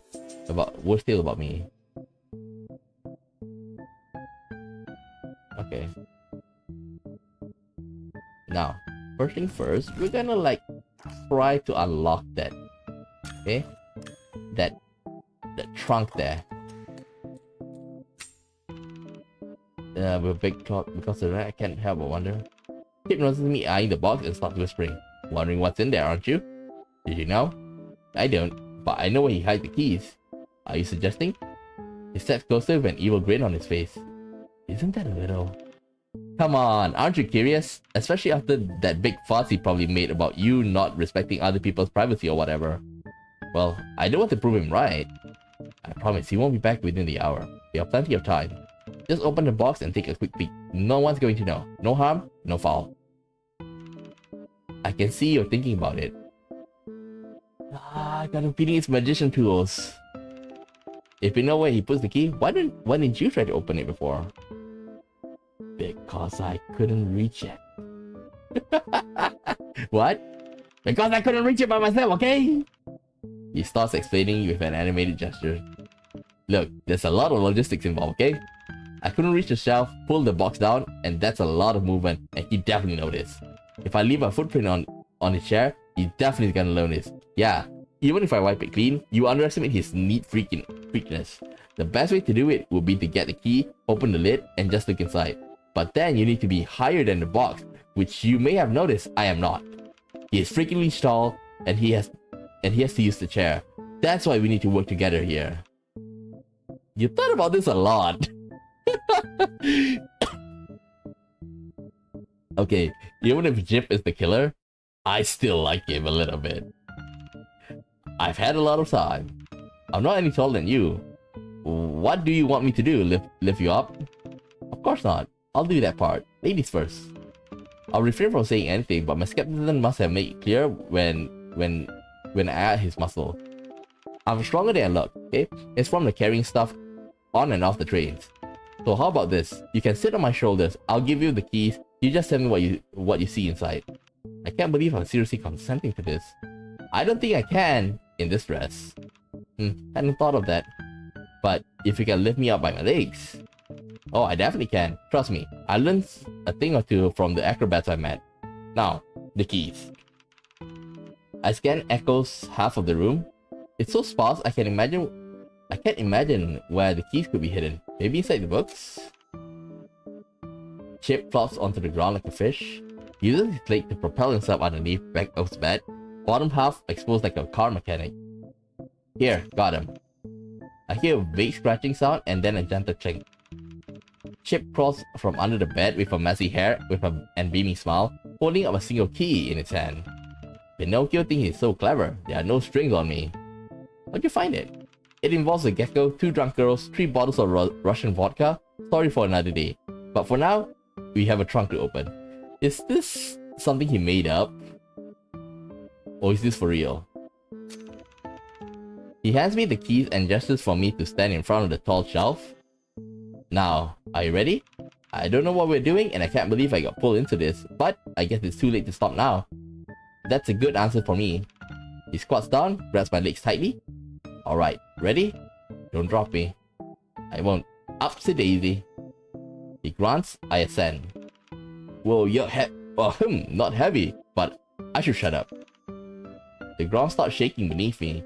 You said you won't drop me. I won't, just do it. Alright, the lock is... After 3 seconds of fiddling, I twist the key twice and pop the trunk lid open. What's inside? What's this? Stolen jewelry? Dead animals? Dirty magazines? Human skeletons? A secret confession that he's actually a puppet turned into a real boy? No, it's just... Just what? Puppets. Yeah, just 2 puppets. Both cushioned by a newspaper and carefully positioned in the box. What? Why would he even bother to hide that? Hold on, let me check. The one on the left looks older and more beat up. With slightly faded colors, it has long hair and slender figure, just like Echo. The 2 puppets, this one looks different. Wait, there's something. There seems to be some engraving on its foot. Something's engraved. Carefully, I turn one of the puppets over in my hand. To my apprentice Echo, please don't be discouraged. Magic will always be with you. May he be with your companion and your voice. December 1944. Discouraged? As I reading the leg of the puppet, I feel Chip's shaking intensify. You holding up? He's struggling to speak through his teeth. No problem. Just do it faster, please. What else does it say? Fine, I won't. Magic will always be with you. May he be your companion voice. December 1944. That's it? That's it. What about the other one? I try to put the puppet back to the proper place, which is not easy when I'm fighting an equivalent of a level 8 earthquake. What about the other one? I'm trying to look if you stop shaking. Don't drop me. Feeling the ticking clock on his stamina, I move on to the puppet on the right before he can reply.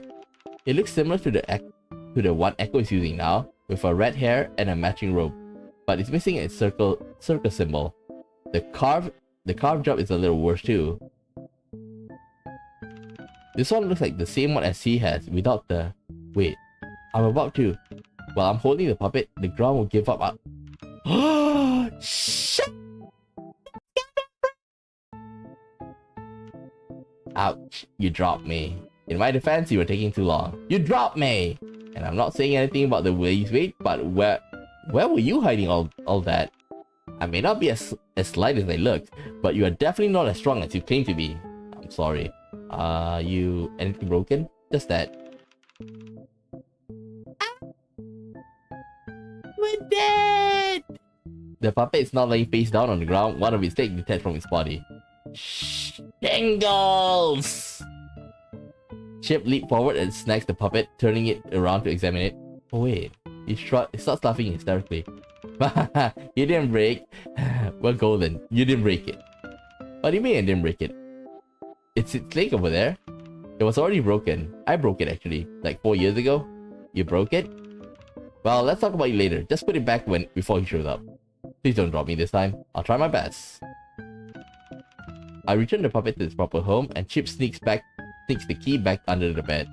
We decided to sit back and laugh about the absurdity of what just happened. Seriously, I can't believe he's keeping 2 puppets in that box all this time. Only he would keep that in a box like some kind of secret treasure. Oof.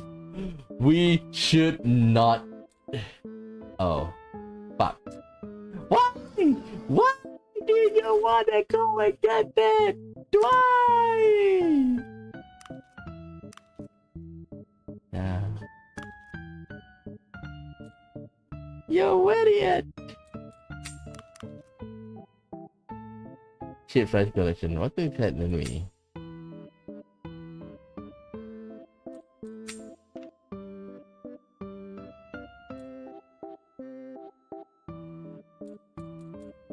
Okay, we're done.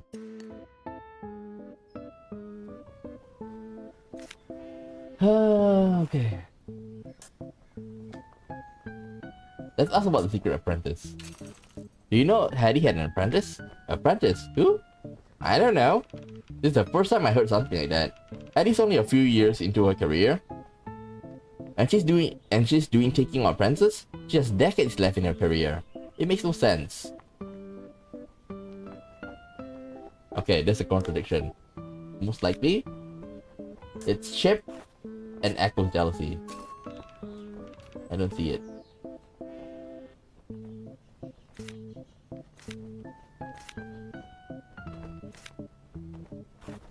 Okay, we can ask about the financial crisis and his hat.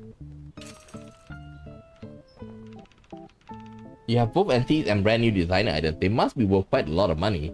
Seemingly obvious of the implied question, he just laughs and waves his hand. Of course, some of them are one of a kind and certainly didn't come cheap. So what's the most expensive one there? Well, I recently acquired a custom piece by Lily Dash. That's gotta take the cake. But I don't regret it though. It's such a phenomenal piece of work by the finest designer in the world. When I saw it at the shop, I just knew I had to have it. You said you just got it? 2 weeks ago, give or take. Now must have paid a good chunk of cash. He blinks at the word cash but doesn't correct me.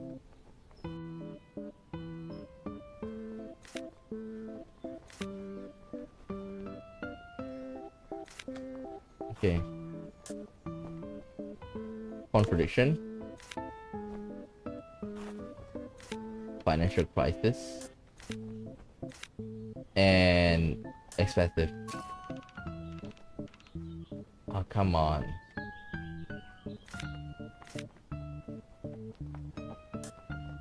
One of the old puppets Echo kept in like, to my dear apprentice Echo, please don't get discouraged. Let's talk about the elf puppet. I can't believe we actually opened his trunk.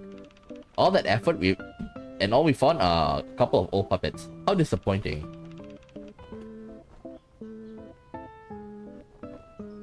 Pity I didn't get to see that looks like him though. That would have been worth it just for the love. What do you say the engraving say again? Something like to my apprentice, don't be discouraged, magic will always be with you. As I tried to recall the engraving, something in his eye lighted up and he clapped his hand together. What? Say that again. To my apprentice, don't be discouraged, magic will always be with you. Oh, was I wrong? No, this is precious. Great findings. Thanks, team. Although you have to admit, it was my idea, and I did most of the heavy lifting. Not that I'm calling you heavy, of course. My point is, I'm a genius. What are you on about? Remember I told you about Pinocchio, and was definitely jealous of Hattie, because he used to study magic, but gave up because Hattie was infinitely more talented than him? Yeah? This is solid proof. Think about it. Please don't be discouraged. Magic will always be with you. Totally sound like his mentor gave him the puppet after he decided to quit magic. Huh. And what else I need to do?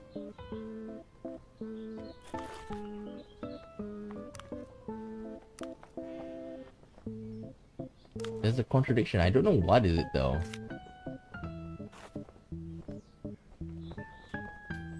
More than friends. Oh.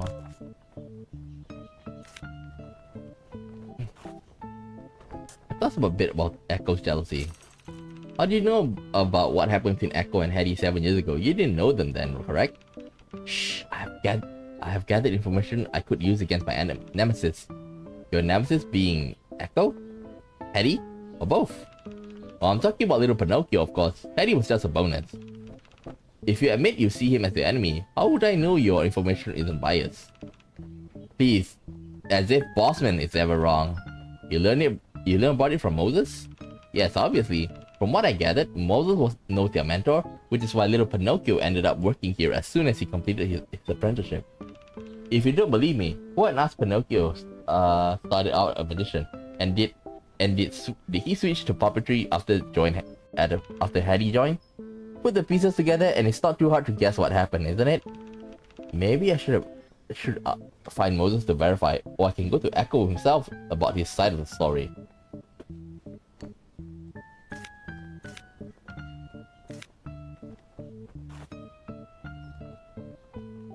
How many XP? 75.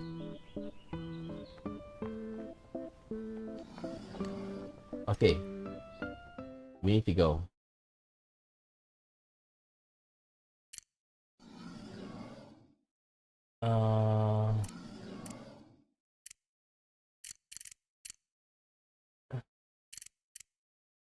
Let's go to the office.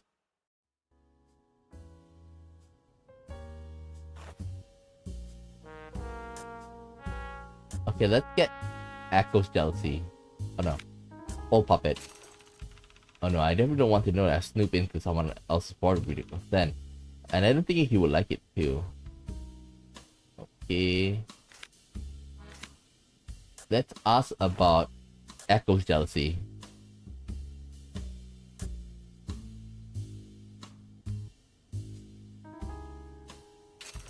I heard you and Hetty know Echo's mentor back in the day.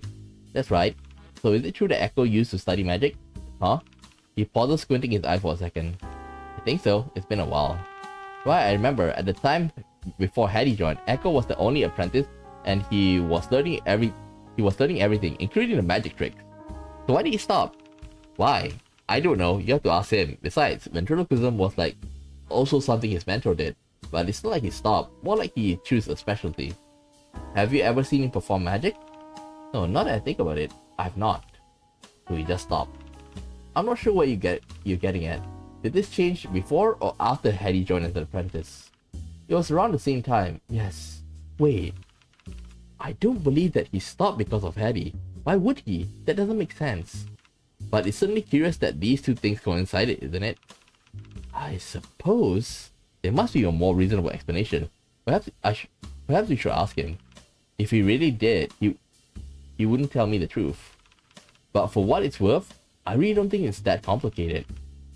Maybe he just didn't like performing magic. Wait. There's no contradiction when I was like, you know, when I was with Moses, but with him there is. Chip's jealousy and Hetty.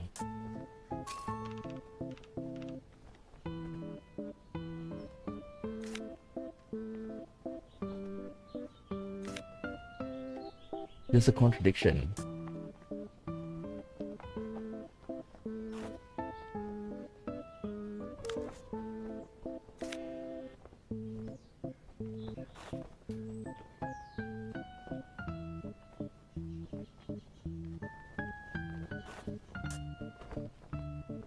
What is?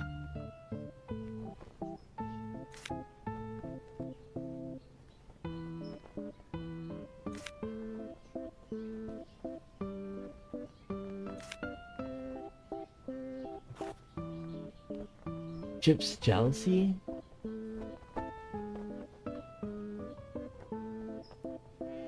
Okay, the pay. What about expensive head? Yeah, this one. I remember this, like, I was supposed to ask this I said this in the last stream, but I totally forgot I haven't asked. Chip lost his top billing and the role of ringmaster to Hattie. How can he still afford his expensive hat collection? I probably should just ask. Sorry if this is a rude question, but I'm new to the circus scene here. Do American circuses pay that well, or specifically just Moses? What makes you think we're making lots of money? Well, your hats look expensive for one. He freezes and his eyes go wide. Oh no, not really, it's just... well, you see, the pay depends on you. Well, that makes sense, totally. He mutters the later part to himself. And I hate to brag, but I'm one of the big performers here. I'm doing Rainmaster stuff, which comes with its own pay, so it's quite a good sum. Not that you aren't great, I'm sure you are, but don't be surprised if you don't see the same paycheck. You know how it is, the Ringmaster job accounts for a lot of it really. There's really something fishy about this explanation, and I see his uncharacteristic stammering makes that clear, and I now see a perfect time to strike. I'm sorry if I get this wrong, but Echo told me you were the Ringmaster. Hattie took over the role when she got here, so the pay probably would have gone to Hattie, right? He buries his head into his hands and mutters through his palm. Of course he'd tell you that. Wait, was he lying to me? Oh no, this isn't. He didn't. It's not that he isn't. Well, you see, the thing is, my family's kinda rich. Sorry? He sighs in defeat. Moses pay us are fairly, but the circus isn't what it used to be. It doesn't pull the same kind of crowd as it did before movies, radio, even TV. Remember this is 1950s, okay? So like there's still a lot of 1950s. So I think it's the advent of like it's the advent of like TV. So like now it's getting mass adoption, even though it's uncolored, like black and white. It's a good living, but it's not crazy money. Unless you are like someone like Hattie, the star and the ringmaster. Anyway, I don't make that kind of money now. How do I say this? My family has a lot of money. His pitch goes unnaturally high there, almost as if he's asking a question. Your family? Well, Richard, my father, he says that with an eye roll, was in the entertainment business. He's in politics now, but still throws his money around all the time. And technically, I'm not supposed to get a penny because I'm here instead of wherever he wanted me to be snoozing.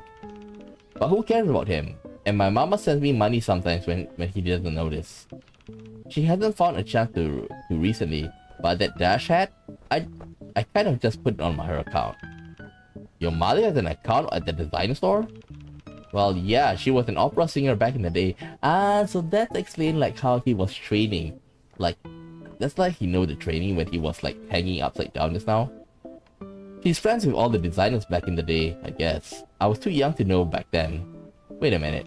Richard, who went from the entertainment to politics, opera singer wife? Is your mother the Cynthia Price? Or your father Richard Price? Or should I call him Senator Price now? Shit. You know that off the top of your head? I keep up with the news. The point is your name even Chip? I found it hard to believe that they name that's the name they choose. That's a nickname. Charles just sounds too pretentious. Runaway heir. Well, that settles one question.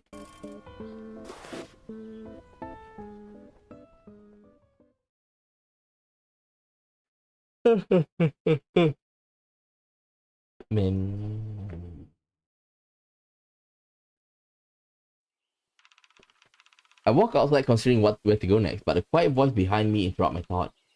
Miss Jackie? Alice, what are you doing here?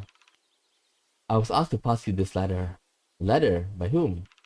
I'm not sure, actually. There's no sender name on it, but it's sealed too. Oh, mysterious. How did they get the envelope to you? Little Lee. Sometimes we can't leave our post, so he runs errands for everyone if you give him a coin. So someone in the circus paid him to have you deliver this note to me? Seems like a hassle. No one else knows about you yet, so I had to come find you myself. Increasingly intrigued, I take the envelope and tear it open carefully. The letter, if you can call it that, It's not handwritten, but patched together by a newspaper print. I know you're secret imposter. Looking for me? Come to the train 3 at 7 p.m. Sharp. The door will be open. I'll be waiting.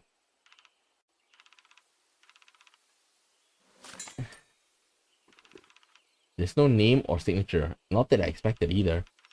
The questions are filling my mind. Does the writer mean imposter? Is it referring to the fact that I'm not the real Hattie or something else? And what they mean by secret? Is it about my identity again, or the letter, or what I'm doing here? Looking for me? Is this the writer admitting to being the murderer? Why did they even assume that they know I'm looking for? Train car number 3? Isn't that Hattie's train? Why there? Sure, it'll be empty, but that's the home of someone they just killed. I feel a bit icky if it were me, but I guess that's why I'm not the one murdering people.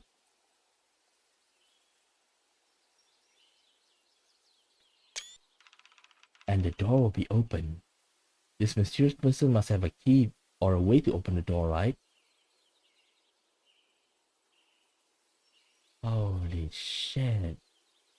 Okay. Here, like, okay. Just now we already know that the person who have the key is actually like Aideen, Hattie, and Moses. So unless they snag it off, Hattie's dead body, like, the logical answer would be Aideen. At 7 p.m. when the big show starts. Well, to think of it, it makes perfect sense because the majority of the performers, workers, and circus visitors will be busy. Perfect timing for a clandestine meet. Perfect time for a trap too. Well, at least it seemed like the fish had spotted my bait. But who's the fisher and who's the game? That may remain to be seen. I guess the only way to find out is to show up to the party. Okay.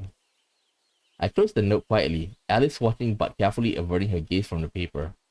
Well, I don't know where to even begin to explain. I better not. Sorry, I don't know who this is from yet, but I imagine I'll find out quite soon. I tucked the letter back to the envelope and then into my pocket. Well, I guess I take my leave. See you later tonight for the show. Smiles. Yes, see you soon.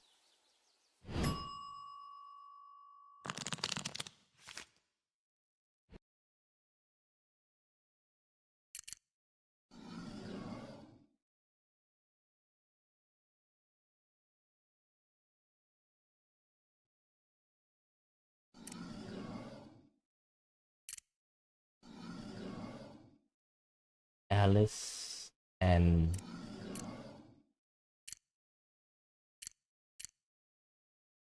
okay. Give me a second. I've been a bit too kind. Okay, I think I should go and check the stables. Trade search or something.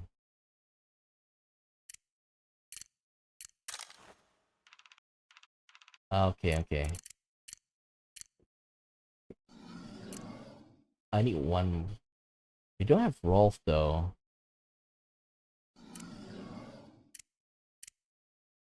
Okay, what other thing I need to do to get?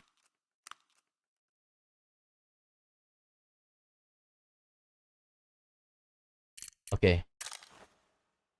Let's find him. A small crowd is gathered in the middle, clearly enraptured by a performance. I make my way through to get a peek at what they are watching. It's Echo performing his puppetry while looking entirely disinterested. The children don't seem to mind though. They gather around, fascinated by his puppet. The red-haired aristocratic puppet is doing a cheery dance. Its movement and gestures are animated, waving at the audience, covering its face in laughter, taking a bow. I can even see the puppet's chest heaving after the dance. That's all. Thank you. We're going to take a short break, but before we go, I'm obliged to inform you you can come back in the next hour for the clown performance. It'll happen in the side ring, Just over to the back. Don't come back here. You won't find anything. His eyes flicked past me. He had to have seen me. But he makes no move to come over or even acknowledge me. Instead, he turned his head and moves to leave. I break into light spring to catch him. Echo? What? Did you see me there? Of course, I'm not blind. Then why didn't you?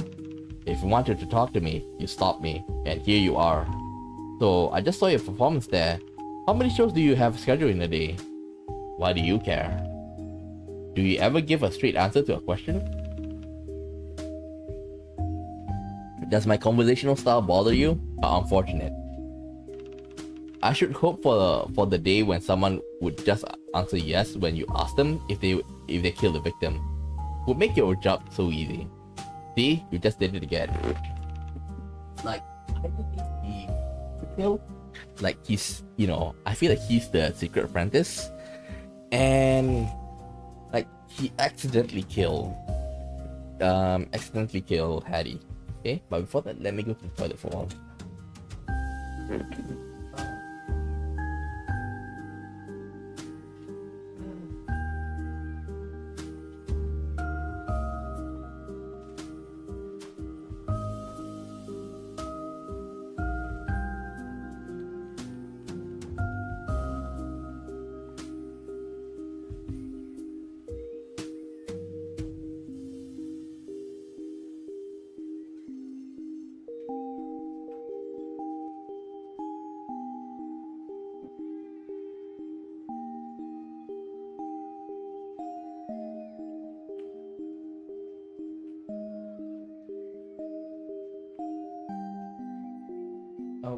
Okay, we're back. Okay, so now it's like 3 p.m. in the game. Like, we're gonna, like, things are going a bit smoother now, right? Okay, because like we kind of like got the hang, like, the information is like, basically like, kind of like, we gathered quite a lot of information. I feel like I can finish this in next stream, okay? So, it's already 12, so like 2 hours. But I think I can go for another hour or so. Like, streaming this, it's like take a lot of like brain power, right? Because like you have to like constantly think, hey, like who's the killer? Like you have to like be aware of the information. So I think we can like play until like maybe 5 p.m. or 6 p.m. and then get ready for like, and then like set up the stage for tomorrow's finale. Okay? So maybe like an hour and a half, something like that, okay? The puppet laughs, but Echo face remains frozen. I don't think I can get used to this. Are you refusing to answer on purpose? Don't ask meaningless questions if you don't want meaningless answers. Alright. I guess I get to the point.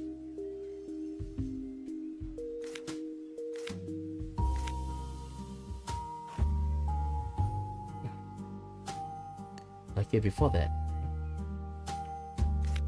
there's a contradiction.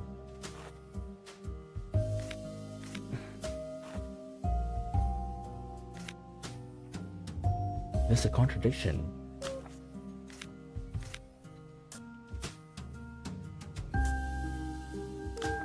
So let's check the contradiction. Okay. Give me a second.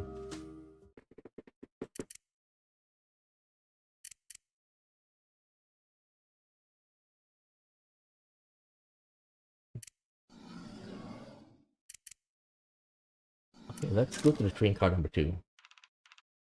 Come in. Welcome to my humble abode. Here to do your investigating?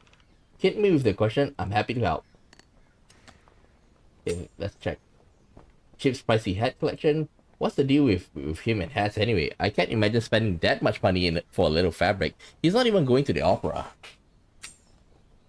A statue of leopard stalks the entrance with a glowing yellow eyes. Even more eye-catching is the crown that's slung on his head. But somehow, it fits the aesthetics of this half of the train car. Clearly, the owner has a taste for prints and for chaos. On the high shelf is a wooden trunk with a big lock on it. Because the rest of the inner area is so vacant, I can't help but wonder what's being protected in that box. Do you know what's inside of that lock box? Oh, great question. I wish I know, but I don't. You never seen me open it? Not without closing the curtain, sneaky bastard. Uh,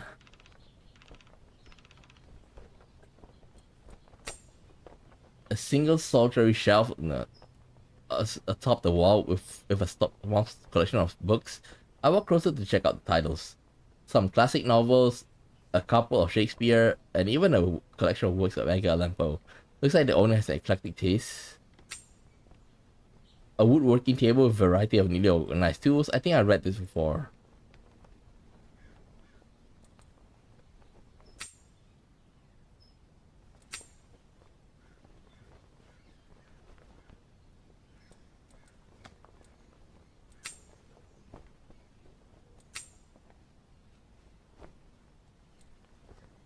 Okay. I think we're done.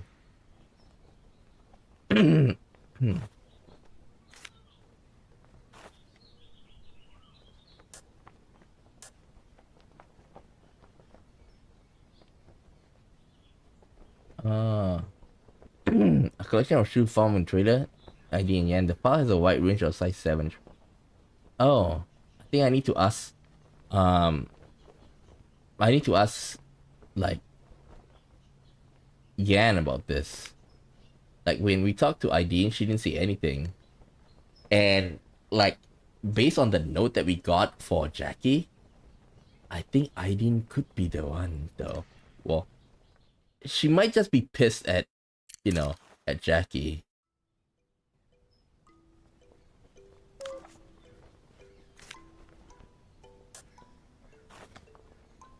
Okay, we're gonna ask about the boots. These shoes are over there aren't yours, right? Silly, of course not. Do I look like I can fit in them? They're Aideen's. Can I ask you about them? Yeah, of course. I can tell you where she got them. Sure, why don't you tell me? She starts counting on her fingers. First, the high boots she wears with her costume.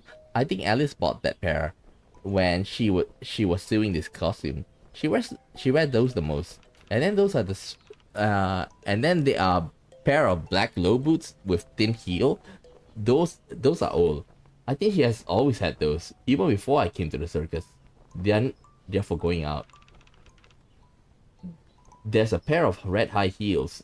They were a birthday gift from Hattie. She almost never wear those anyway, because she said those are expensive and she needs the right occasion.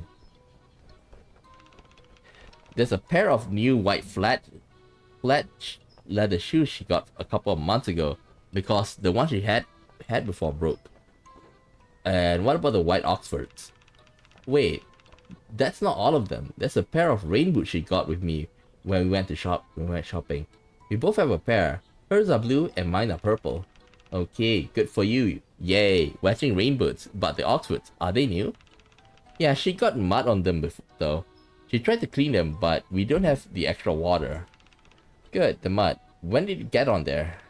I don't know. I thought you knew all about her shoes. Why are you asking so much about her shoes? Are you being a creep? Where did you learn that word? I heard ID and Hattie say it sometime when they were talking about customers they didn't like. Alright, I'm not. Don't throw that word around too much.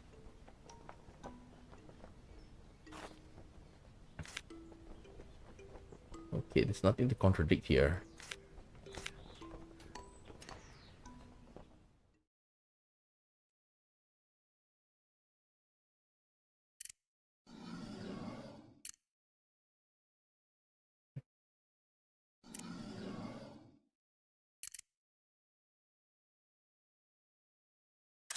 Okay, let's ask him about nearsighted glasses.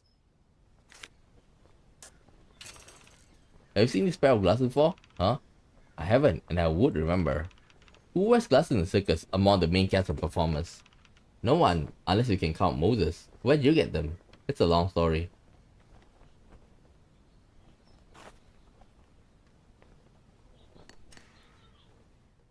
Maybe Alice?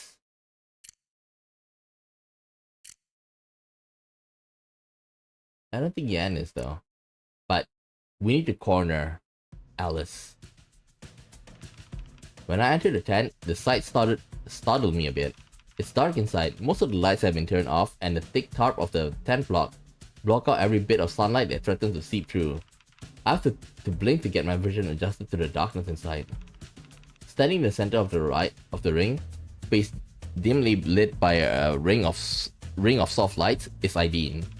She's holding a thin torch the size of a drumstick, twirling it between her fingers. With a mysterious smile, she leans her head away. She leans her head way back. She opens her mouth and inches the flaming torch towards it. The room is quiet. In the light of the dancing flame, everyone can clearly see that flame touch her tongue. The anticipation is palpable. Somehow I feel as if I'm tasting ash and feeling pain myself. All eyes are on her. She closes her mouth and around the flame. It's dark inside, most of the lights have been turned off, and the thick tarp of the tent blocks out every bit of sunlight that threatens to seep through. She smiles and walks over to a nearby table, picking up another identical torch. She dips the torch in a bottle of fluids on the table and carefully uses a towel to dry them off. Okay, she holds the torches in an X shape while the other produces a lighter. She touches it to one of the torches. Now, anywhere the flame goes, it leaves a trail of flames. She wipes the torch lightly over her bare forearm. Just as she said, a line of fire appeared. Okay, that must have hurt, right? But she calmly wiped it off with her other bare hand, as if it were dust on an old jacket. Have you ever wondered if you can move fire through your tongue? Someone sucks in a sharp breath loud enough to be heard through the tent. She sends a look in that direction, but keeps talking. No, just me? I suppose. Everyone laugh. Well, you want to see it? Yeah! Really? Yeah! Very well, here we go. She holds the lit torch in one hand and the unlit one in the another. Next, she rolls the unlit torch on her tongue for a few seconds before putting the flame out on one. A flame appears in her mouth, tiny enough to be a wick on a candle. She moves the unlit torch back, using her tongue flame to lit it up. It works. The flame jumps over and immediately expands to match the other side. She holds that pose, 3 points of light dancing in the darkness. It's somehow horrifying and fascinating at the same time. Amidst the applause, she finally closes her mouth and put the flames with a shake of her wrist. Sorry, I didn't see you earlier in the dark. That was great. Doesn't it hurt? I probably shouldn't have feel proud making a 12-year-old laugh, but I do. You can't imagine what trying to eat a meal feel like in those first few months. Oh, how long have you been at it? I learned the basics when I was a teenager, but I started performing professionally, I don't know, 7 or 8 years ago? Isn't that the same time that took a like when they started learning magic? Both Echo and Patty. Not that he see that. He's floating at about 9 feet tall. Everyone has to crane their necks to see him. Him? Isn't that her?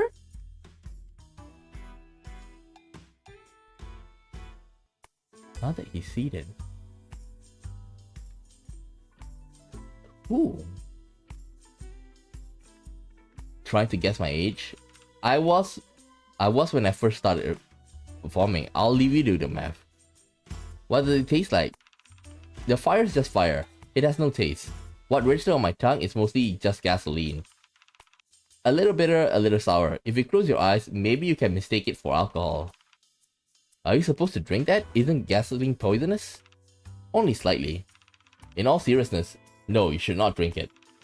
I used to do another trick called fire breathing. Basically, you hold a mouthful of fuel and blow it on an open flame. Makes you look like a dragon. You're not supposed to swallow any of it, but sometimes I couldn't help if some went into my stomach. Oh god. Just give me a moment. Damn it. This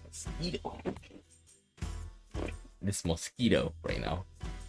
So I'm taking my mosquito swatter God damn it. And it's like 12 p.m. It gave me cramps that you wouldn't believe, and sometimes it felt like the fire has weighted me to my heart, burning all my blood as it pumped.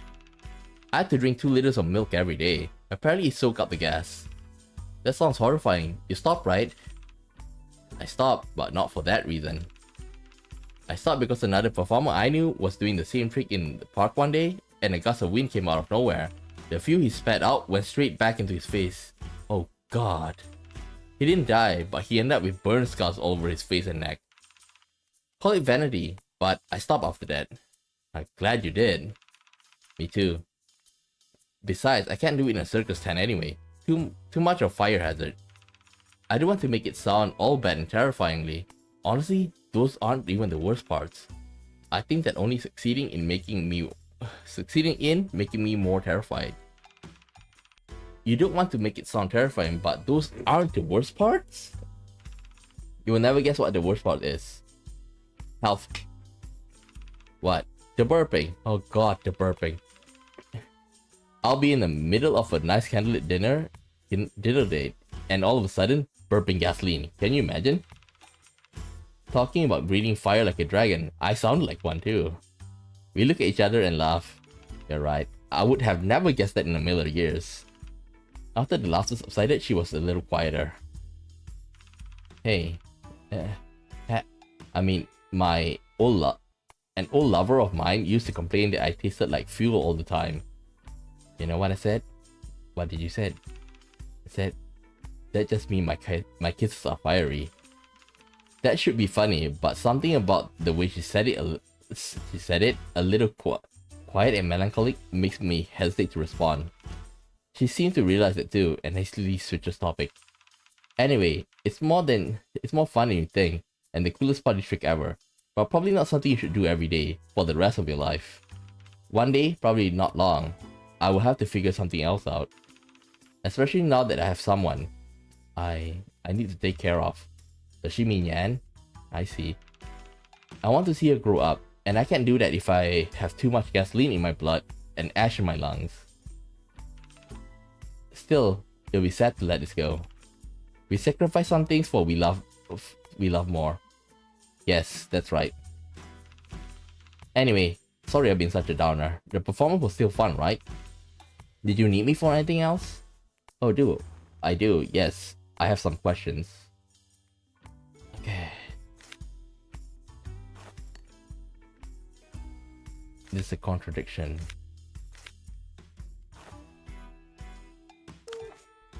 Okay. Cowboy hat and ID statement. Eileen claims she stayed indoors on Monday afternoon, but Echo saw Eileen wearing the cowboy hat she borrowed from Chip outside. Oh, did you borrow a hat from Chip? Yes, a cowboy hat. I borrowed it on Monday, but I don't have it anymore. I already gave it back to him. Why did you borrow the cowboy hat? Sorry, but that doesn't seem like your style. Well, maybe you haven't seen all sides of me yet. You're a pretty fashionable woman. If a cowboy were a regular part of your wardrobe, you would need to borrow one from the clown. You seem to have a lot of opinions about my accessory choices. Fine. Why do you think I borrowed the hat then?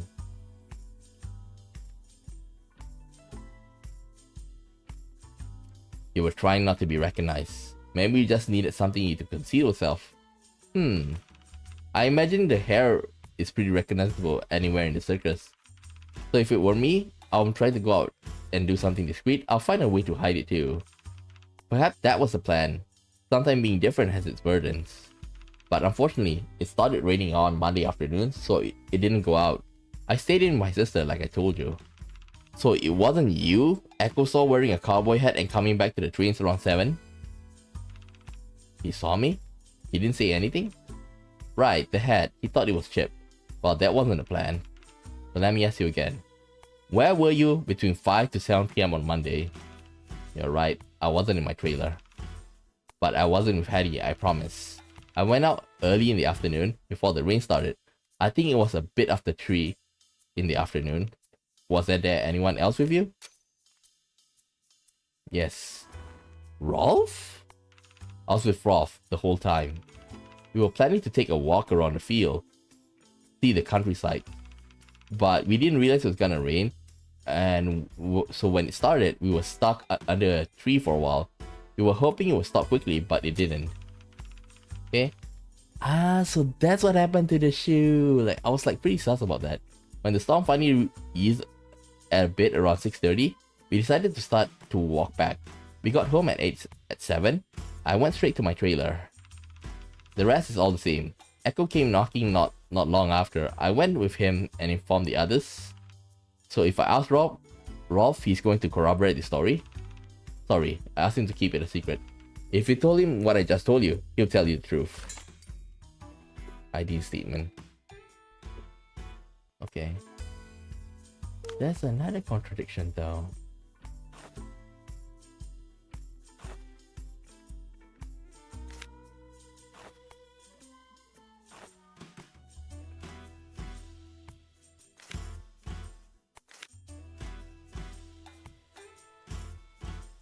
Wait, let's ask about the... we already asked about the glasses.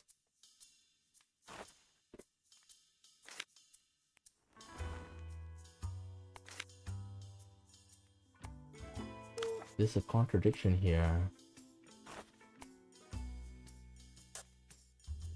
I think it's a shoe.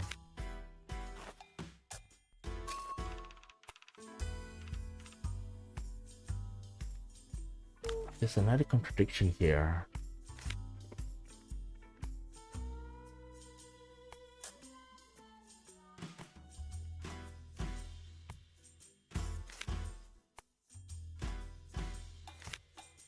I think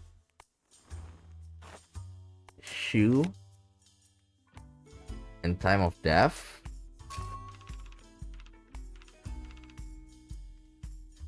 What else could be a contradiction though?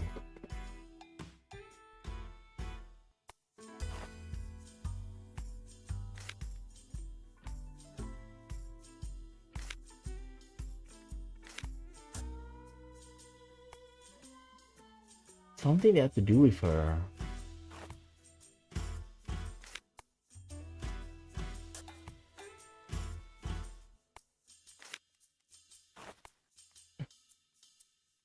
Damn it.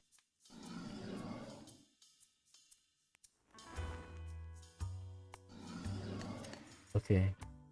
Give me a moment.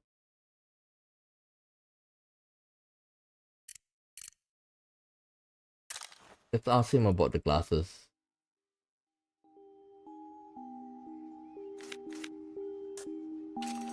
I found a pair of glasses in Hattie's room. Why would she have them? She pauses a little tense and scoffs.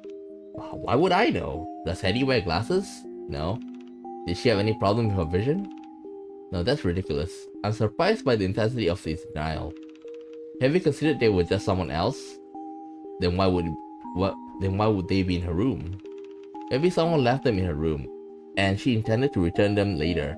Maybe she got them as a present from someone else. Hell if I know.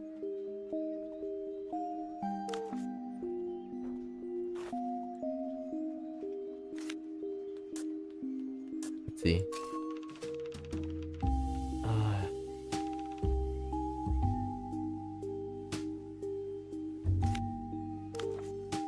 What else could be contradictory?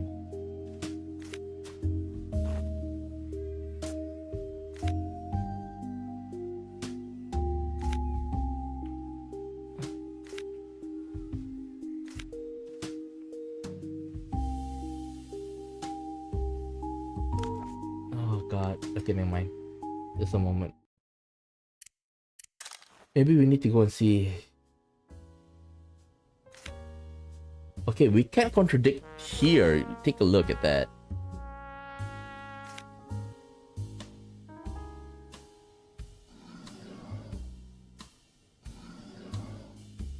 Wait.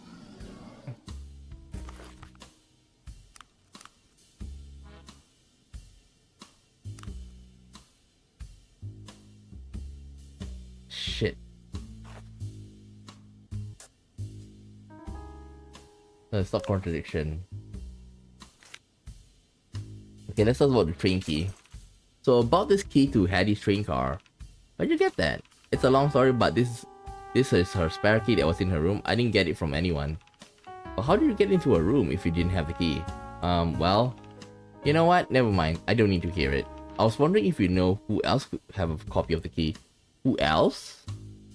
I don't know. Each train car comes with 4 keys. I keep a copy for emergencies.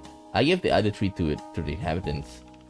For rooms that have 2 people in them, like Aideen or Yan, or Echo and Chip, the occupants have 1 left over to give whoever.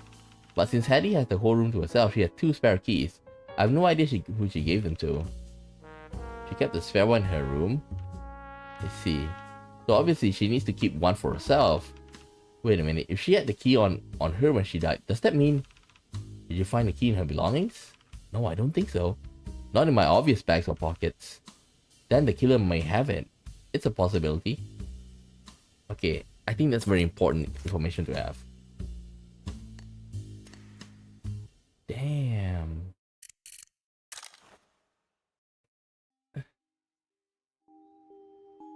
There's a contradiction here.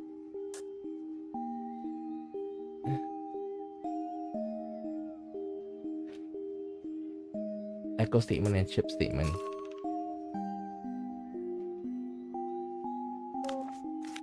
Contradict.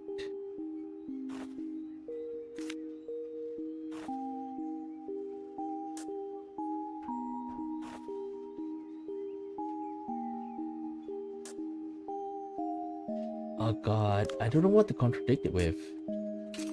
Do you know what this is? The key to Hattie's trade. How did you know? Have you seen this before? He explained deliberately with condescending tones, like talking to a child.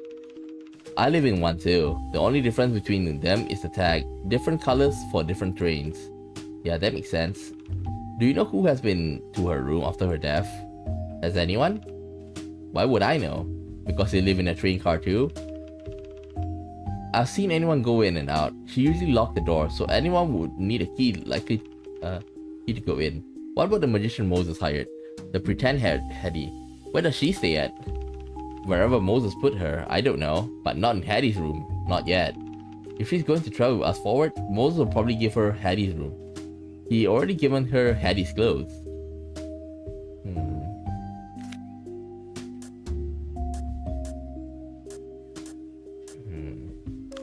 Okay, I think like if we're gonna contradict, it's probably like in between this.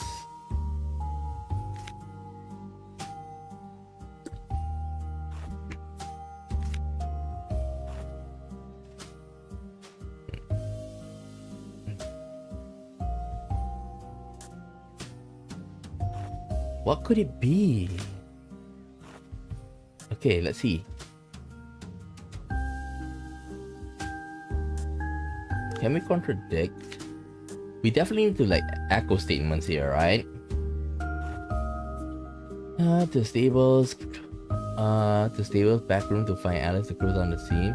On his way there, he saw Chip walk into the train cars. Body cowboy hat. Ah, then this! Like, she updated her statements. And he called herself a detective.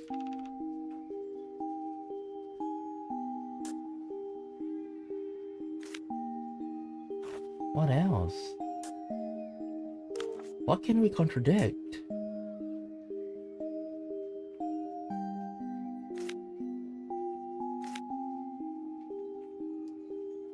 What can we contradict?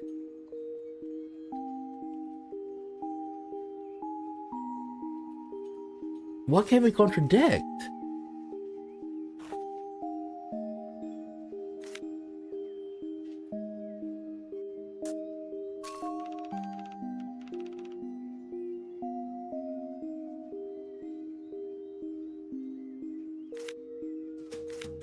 Let's ask this screen bite marks. What's the deal with the marks over there? Probably one of Rolf's animals and huge, extremely huge toddler. Take your pick.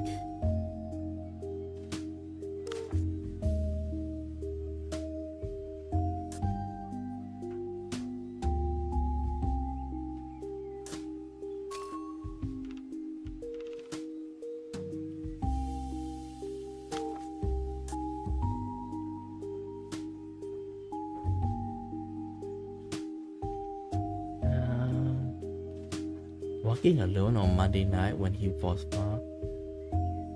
okay, he's walking alone. 7 p.m. He went to the stable back room to find Alice to cruise on her. Over here, he's we already know about this chip part.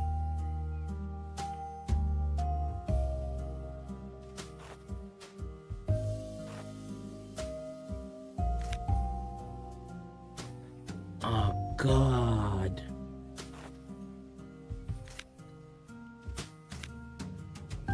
What could it be?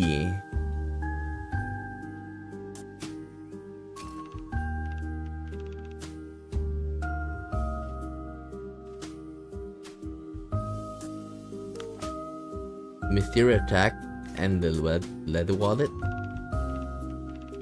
What is it though?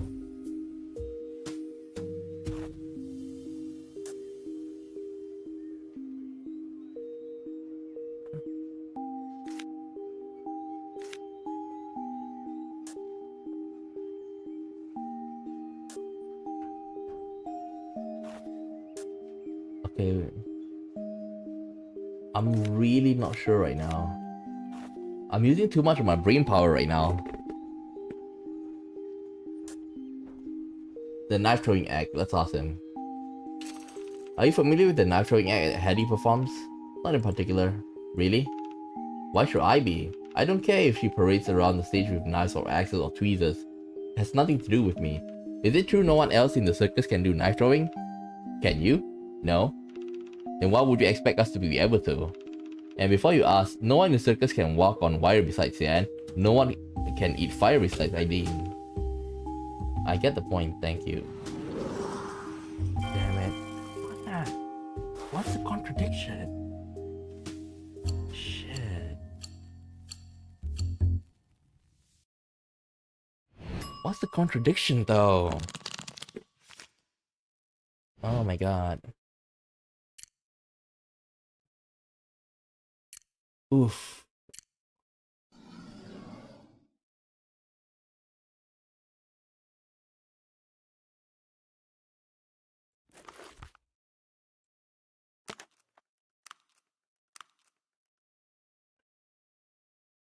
Damn it.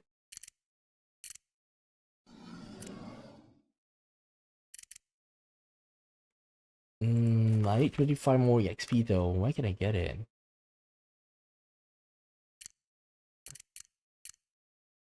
Okay, let's go here. As soon as I enter the tent, I can sense something tense in the air. Alice and Yan are currently talking in hurried breath, eyes glued to one another in a stare-off. Apparently, I found the two young ladies in a spirited argument. That's not how it works, Yan.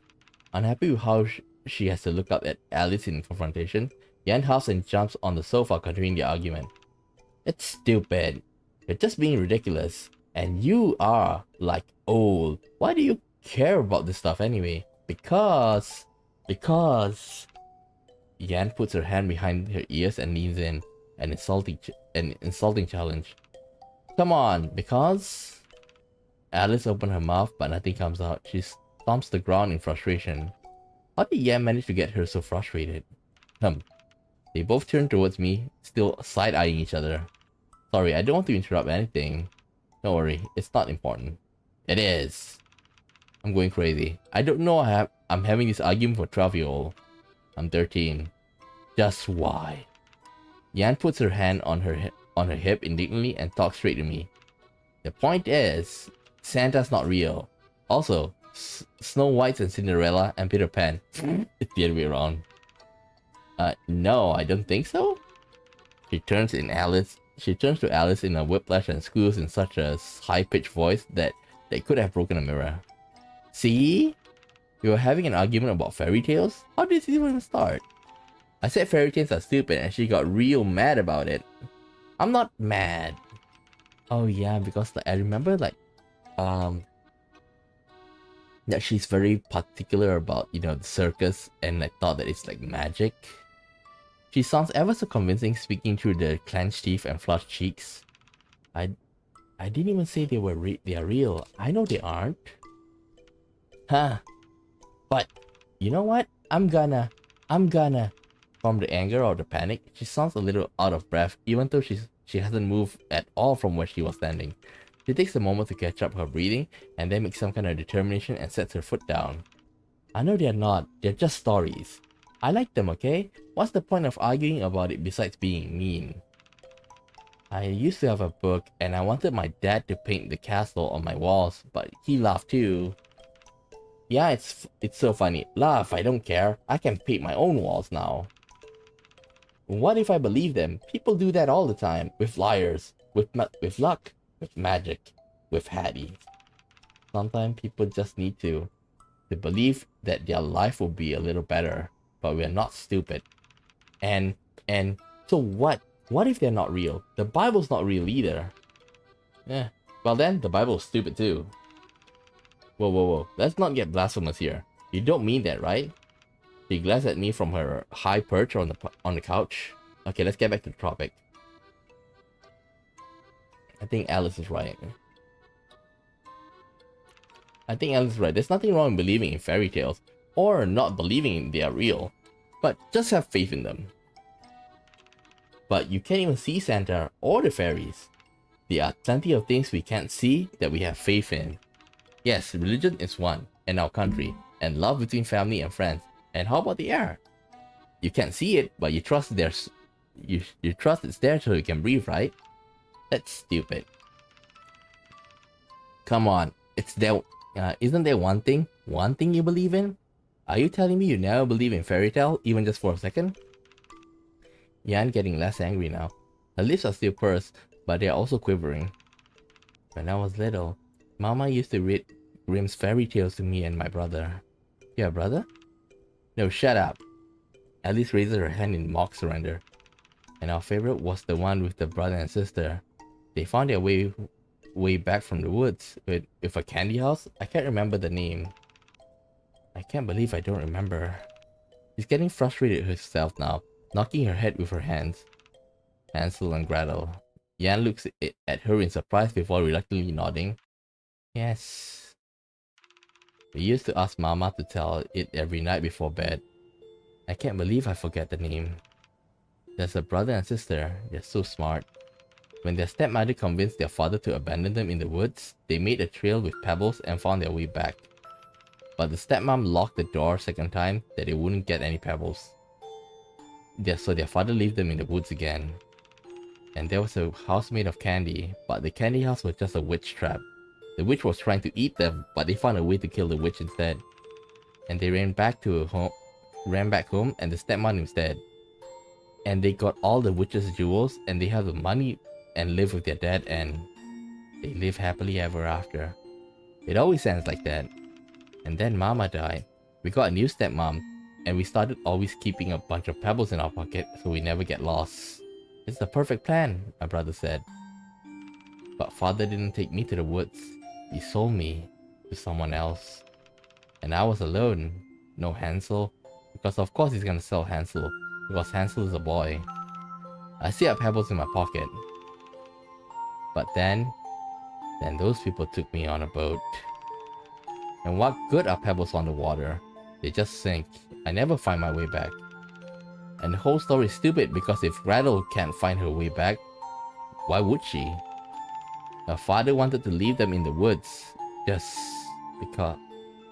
because she brought back money. They're good now? What kind of stupid family is that? It's just a stupid story, telling lies to children who are stupid enough to believe them. Her voice wavers, but she's not crying. Not a single teardrop throughout the story. I don't know what to say. The room is quiet. Yan's staring at us, as if challenging us to make an objection. All of a sudden, Alice walks over, plops down on the couch, and opens her mouth without looking at anyone. Your father is stupid. I'm not sure what is happening. Yan laughs, sitting down at the couch beside Alice, kicking her legs in the air. Yours too. At least we agree on something. They both rolling around on the couch, crying from laughing. Occasionally, one of them gets tired, out of breath, and they take one look at each other and laughter starts all over again. I just stand there, feeling like this is a moment that they should have to themselves. Once they finally collect themselves, I at least remember my presence. Oh, I'm so sorry. Sorry for you had to hear us being... Oh no, don't. I don't mind. Sorry for intruding. So you're here for... I have a question for you, Alice. Fine, talk about your boring stuff, whatever.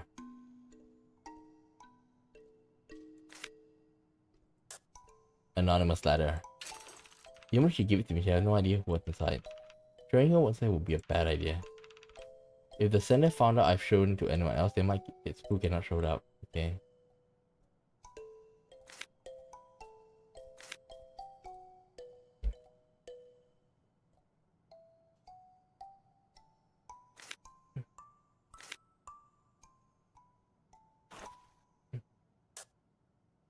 Oh, there's a contradiction. Okay. We need to ask about the... that was it!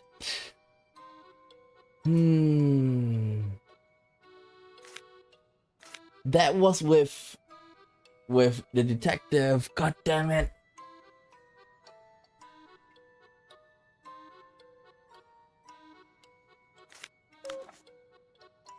Okay, let's look at the Secret Apprentice.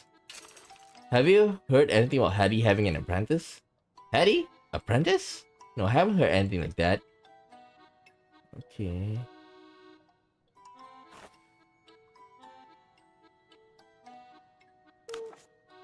Chip and Echo's jealousy. That doesn't make any sense. She's right.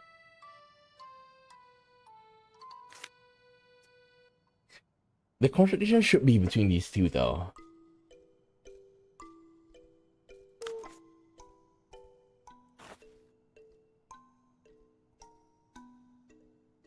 Financial crisis. I think financial crisis is important. Situation at the circus.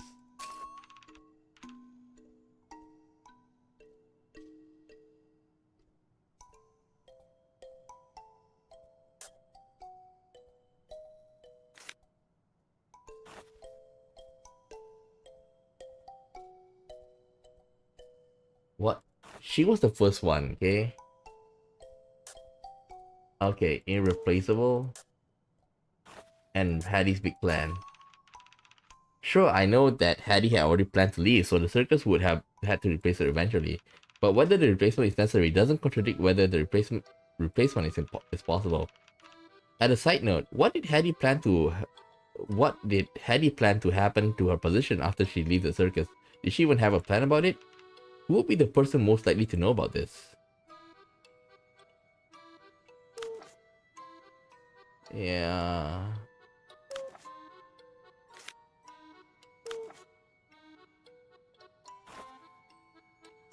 Okay, we gotta ask again. Okay, situation at the circus.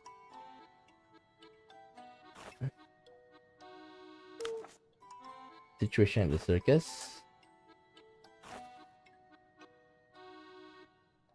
Hattie's big plan. Okay, situation at the circus. We asked her about that. Financial crisis. I think it does.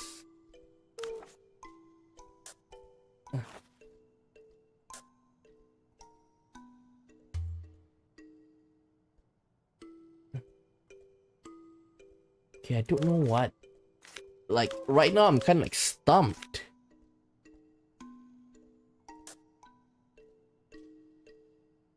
Ah, irreplaceable.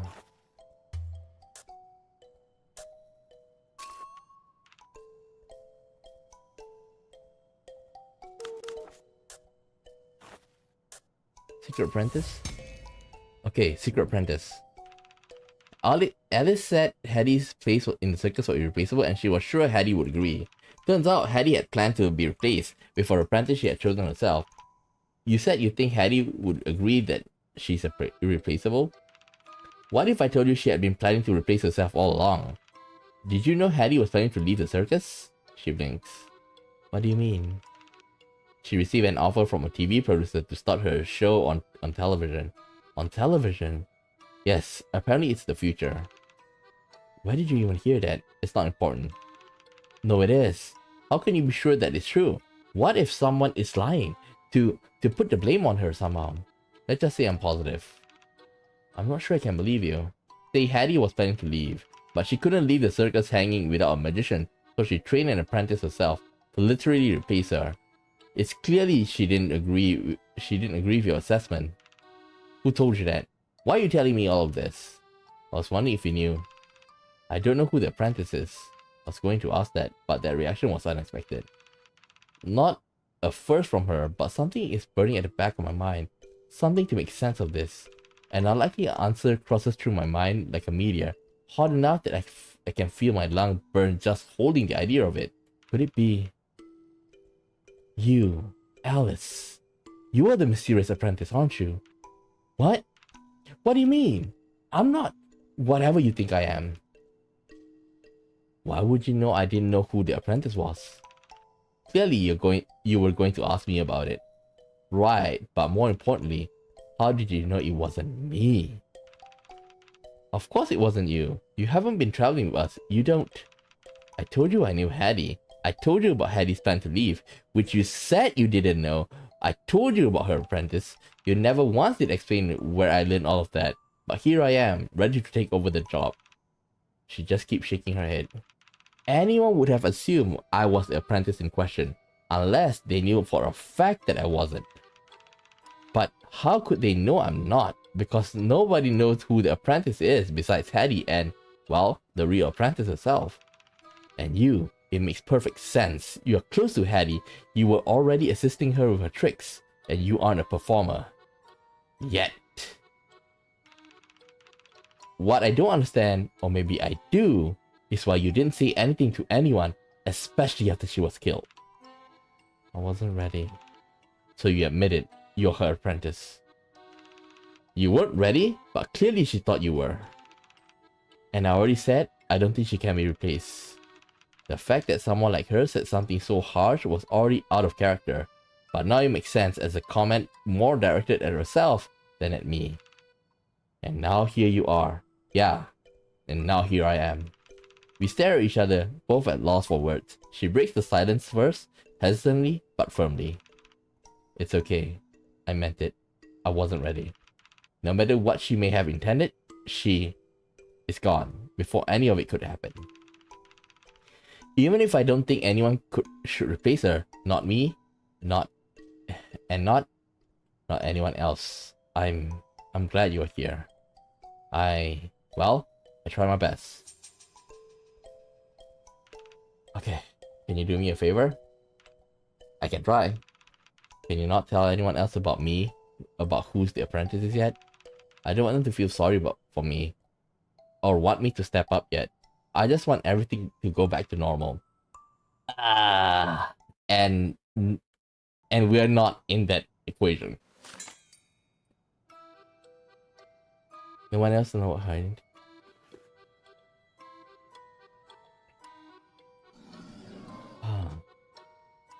Okay, I was not like, I thought I was most likely thought it would be Echo, but I didn't like. She would not be my first choice.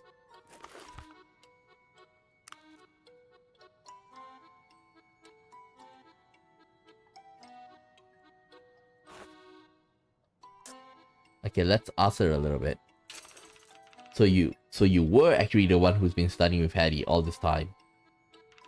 How long has it been going on? About a year, I say. Who wanted to keep the apprenticeship secret? Her or you? Both of us. We weren't sure how people would react. Lately, it was mostly me who didn't want to say it.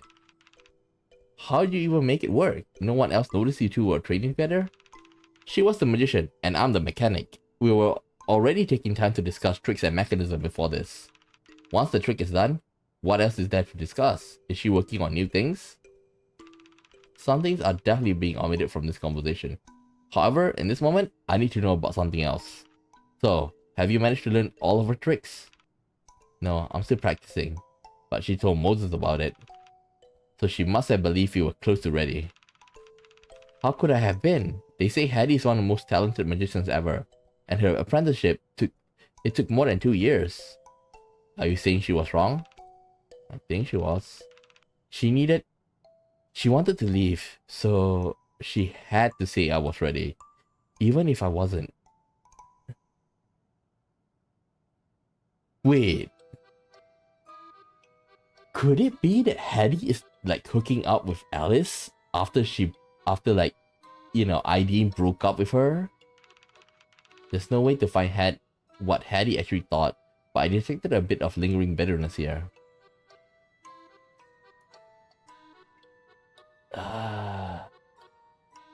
Okay. Now that I think about it, we did have the note here, right? Saying that, I know your secret, come to the train number 3 at 7 p.m. sharp. So, there's 4 keys, okay? So, one with Moses, because he got the emergency backup key. Then they have 3 keys, okay? So, one is for Hattie, and which is now that she's dead, it's probably that the killer has it. Second is, the second one will probably be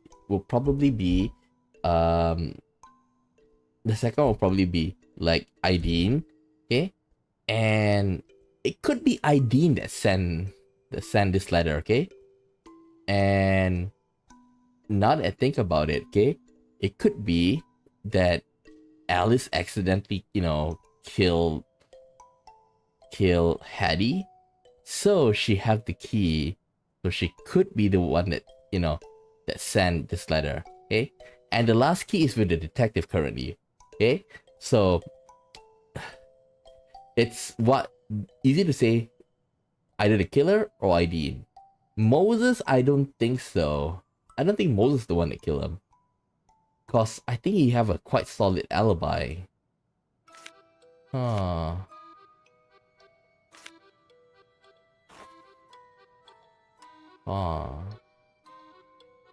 I don't think there's anything else I want to talk to her about though. Young prankster.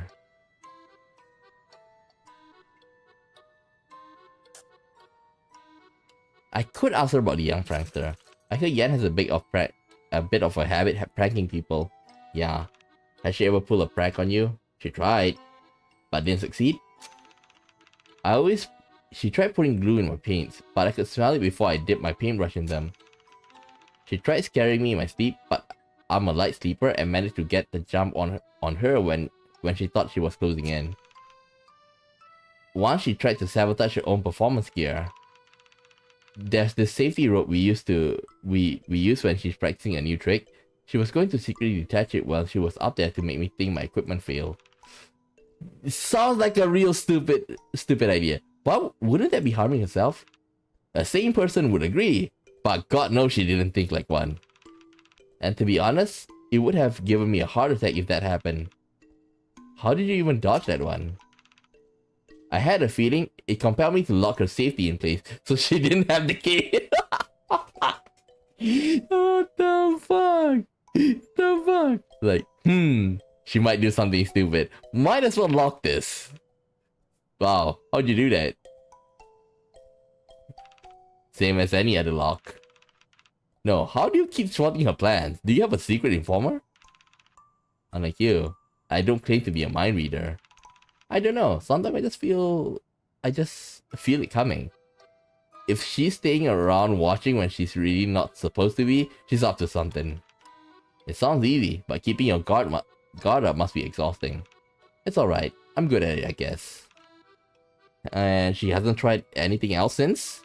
I guess when Hattie came, she found a new target. Wait, she's been targeting Hattie? Remember, like they say, like, you know, she once stuck into a Hattie's trailer and put spiders in her bed. Okay, let's go back out.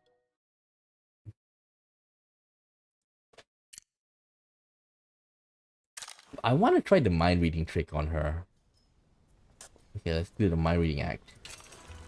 So you perform with fire. You want to know what I do? Of course, what's the trick? I feel the inexplicable compulsion to lean in and whisper dramatically. I read minds.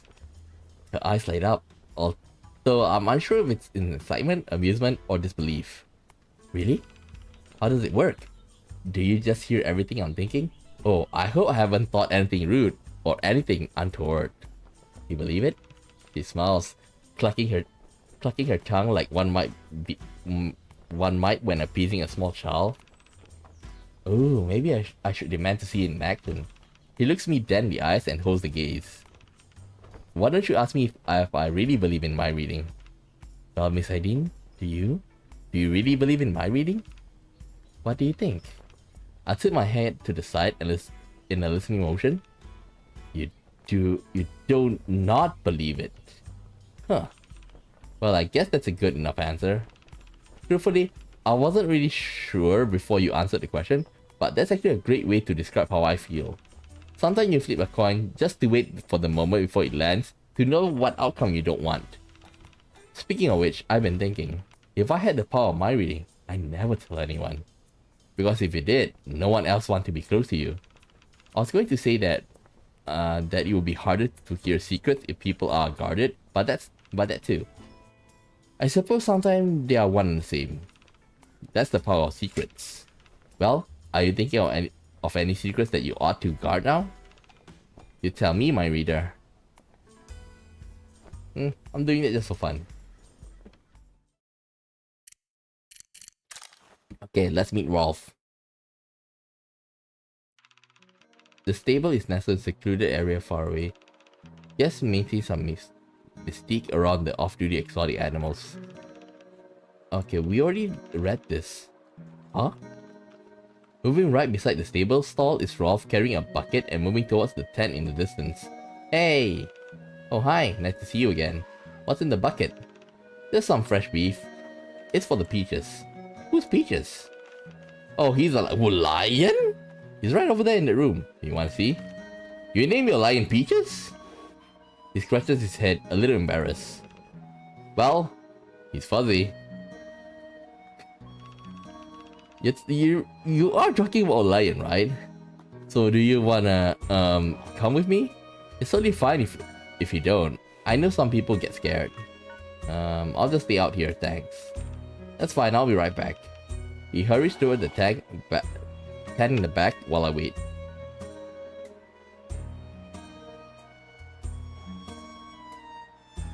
Ah, shit, I told you I forgot. I'm supposed to go and get some AP. I already have 125.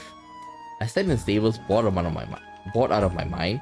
It takes a while before he emerges with an empty bucket, looking significantly worse for wear. His hair is messy, there are straws stuck everywhere on his scarf and his clothes, and his face is looking a little flush. I can see his chest still heaving, like he had just run a few miles. Are you okay? Yeah, totally fine.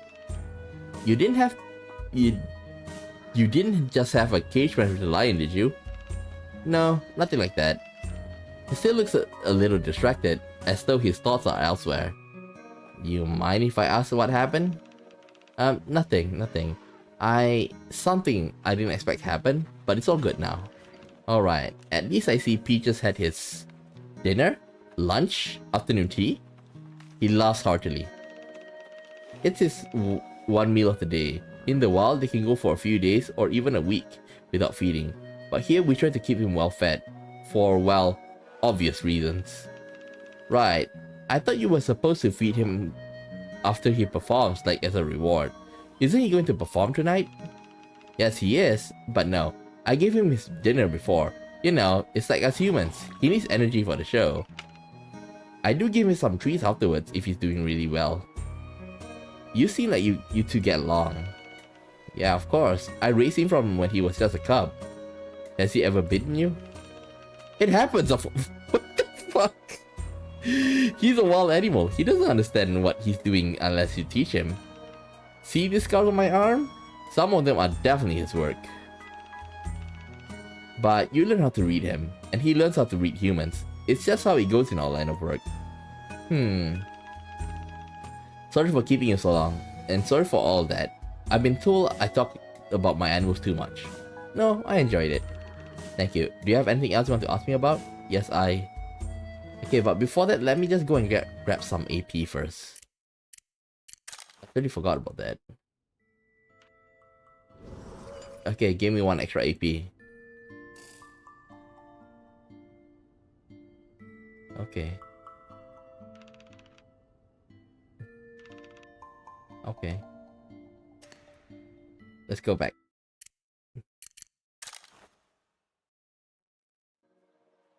Hmm.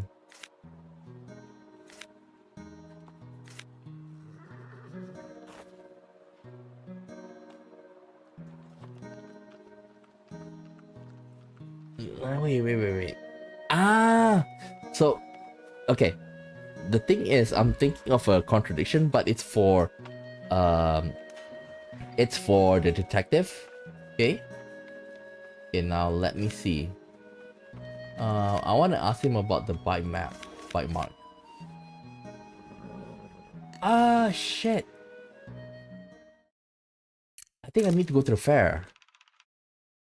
I'm not supposed to go to public areas. If some random spectator recommends me a petty or realizes that I'm not, it's gonna be hard to explain. Ah, shit. Okay, now the thing is right now is that I actually want to tie the broken bolt and um the bite mark, okay, together, but the bite mark is at the fair, and I can't go with Hattie. I can't go with Jackie. And the thing is that like I can't bring both of the information, together. Yeah, that's the problem. Damn it, they can't share information.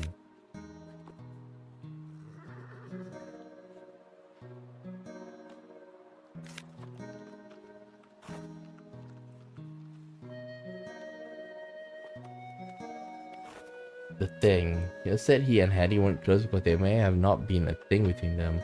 Something about him not being able to hide his feelings.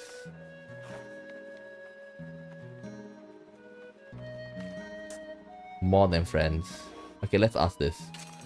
I didn't want to keep the secret, but for understandable reason. It feels to reveal it to anyone else without her permission. Okay. We know that, like, from the detective side, Rolf is like going out with Aideen.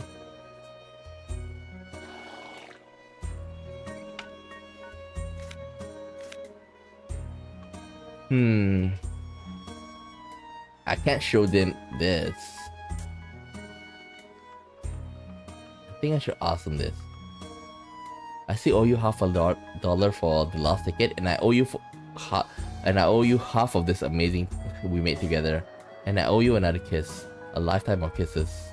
I love you. A part of me will always do. And we both know I'm a coward, and this is for the best. R. Honestly, I thought it was him, but he's the only one with an R name. But now that I didn't already admit it, it was Hattie who wrote the note, so I don't need to bring it up to him anymore.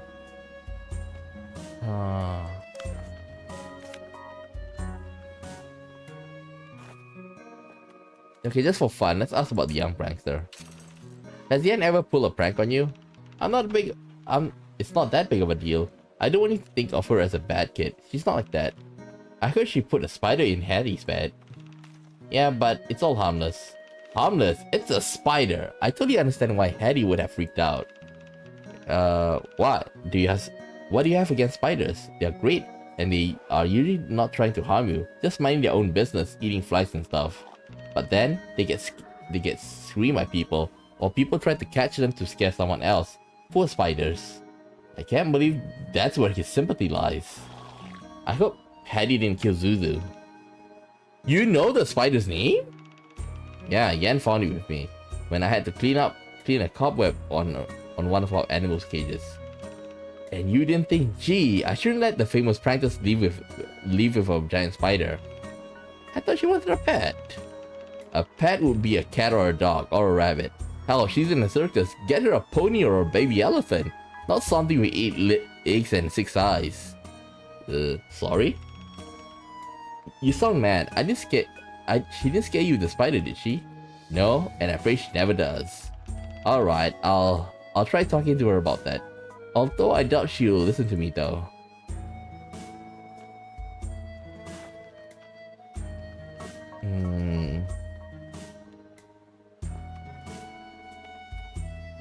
Do I have anything to talk to him about? Nothing, I guess. Yeah, I don't think I need to talk to him. Well, with Jackie. Okay, let's go to the office. Let's talk about the successor. Alice asked me to not reveal this to anyone, I promise.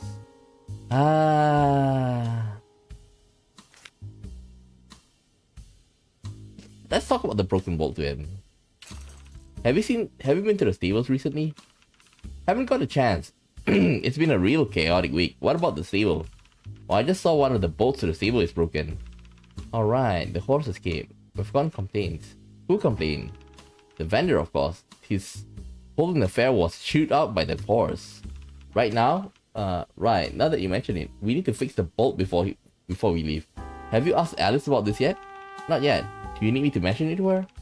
I mean, that'd be great, sure. But you don't have to worry about it. I can have someone send word to her later. Thanks for reminding me, by the way. I definitely want to fix... I definitely don't want to forget to fix it. The owner sent us astronomical damage bills if we don't fix things while we're here. Good thing you have Alice, right? She has saved us from quite a few sticky situations like this. Okay. Okay, let's tell Alice. Wrong.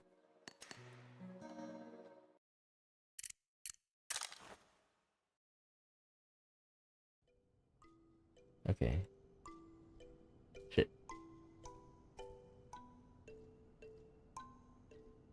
Broken bolt. Did you see one of the door bolts over at the stable is broken? Oh, the one that's snapped in half? Yes, I know. I saw it a few days ago, and I didn't have any wood at the time, so I pinned a nail to the inside and used a rope to hold the door shut temporarily. So that was you? Just doing my job. Do you know what happened to the door? That's the obsidian stall. Rolf told me he broke the door and ran out because he got scared of thunder. He ran all the way to the fair and even knocked over a vendor's wood pole. I had to help him to fix that too. She shakes her head and a little annoyed. We got the pole back up, but Obsidian left tons of its teeth marks on the pole. It's not pretty. We have to find a replacement when we get the chance. Sounds like the horse created quite a mess. But isn't today the last day that you're here? Nothing that I can fix. But because we don't own the stables here, you see, we got to fix it before we leave town. I put in an order for glue and our supplies people are set to get back in a bit. I'll go to the stable to fix it before dinner, probably around 5 PM. Shit. Like, okay, the detective haven't met with Alice, okay? Haven't met with Alice, haven't met with Rolf. And he can't go to the backstage and the stable. Damn it.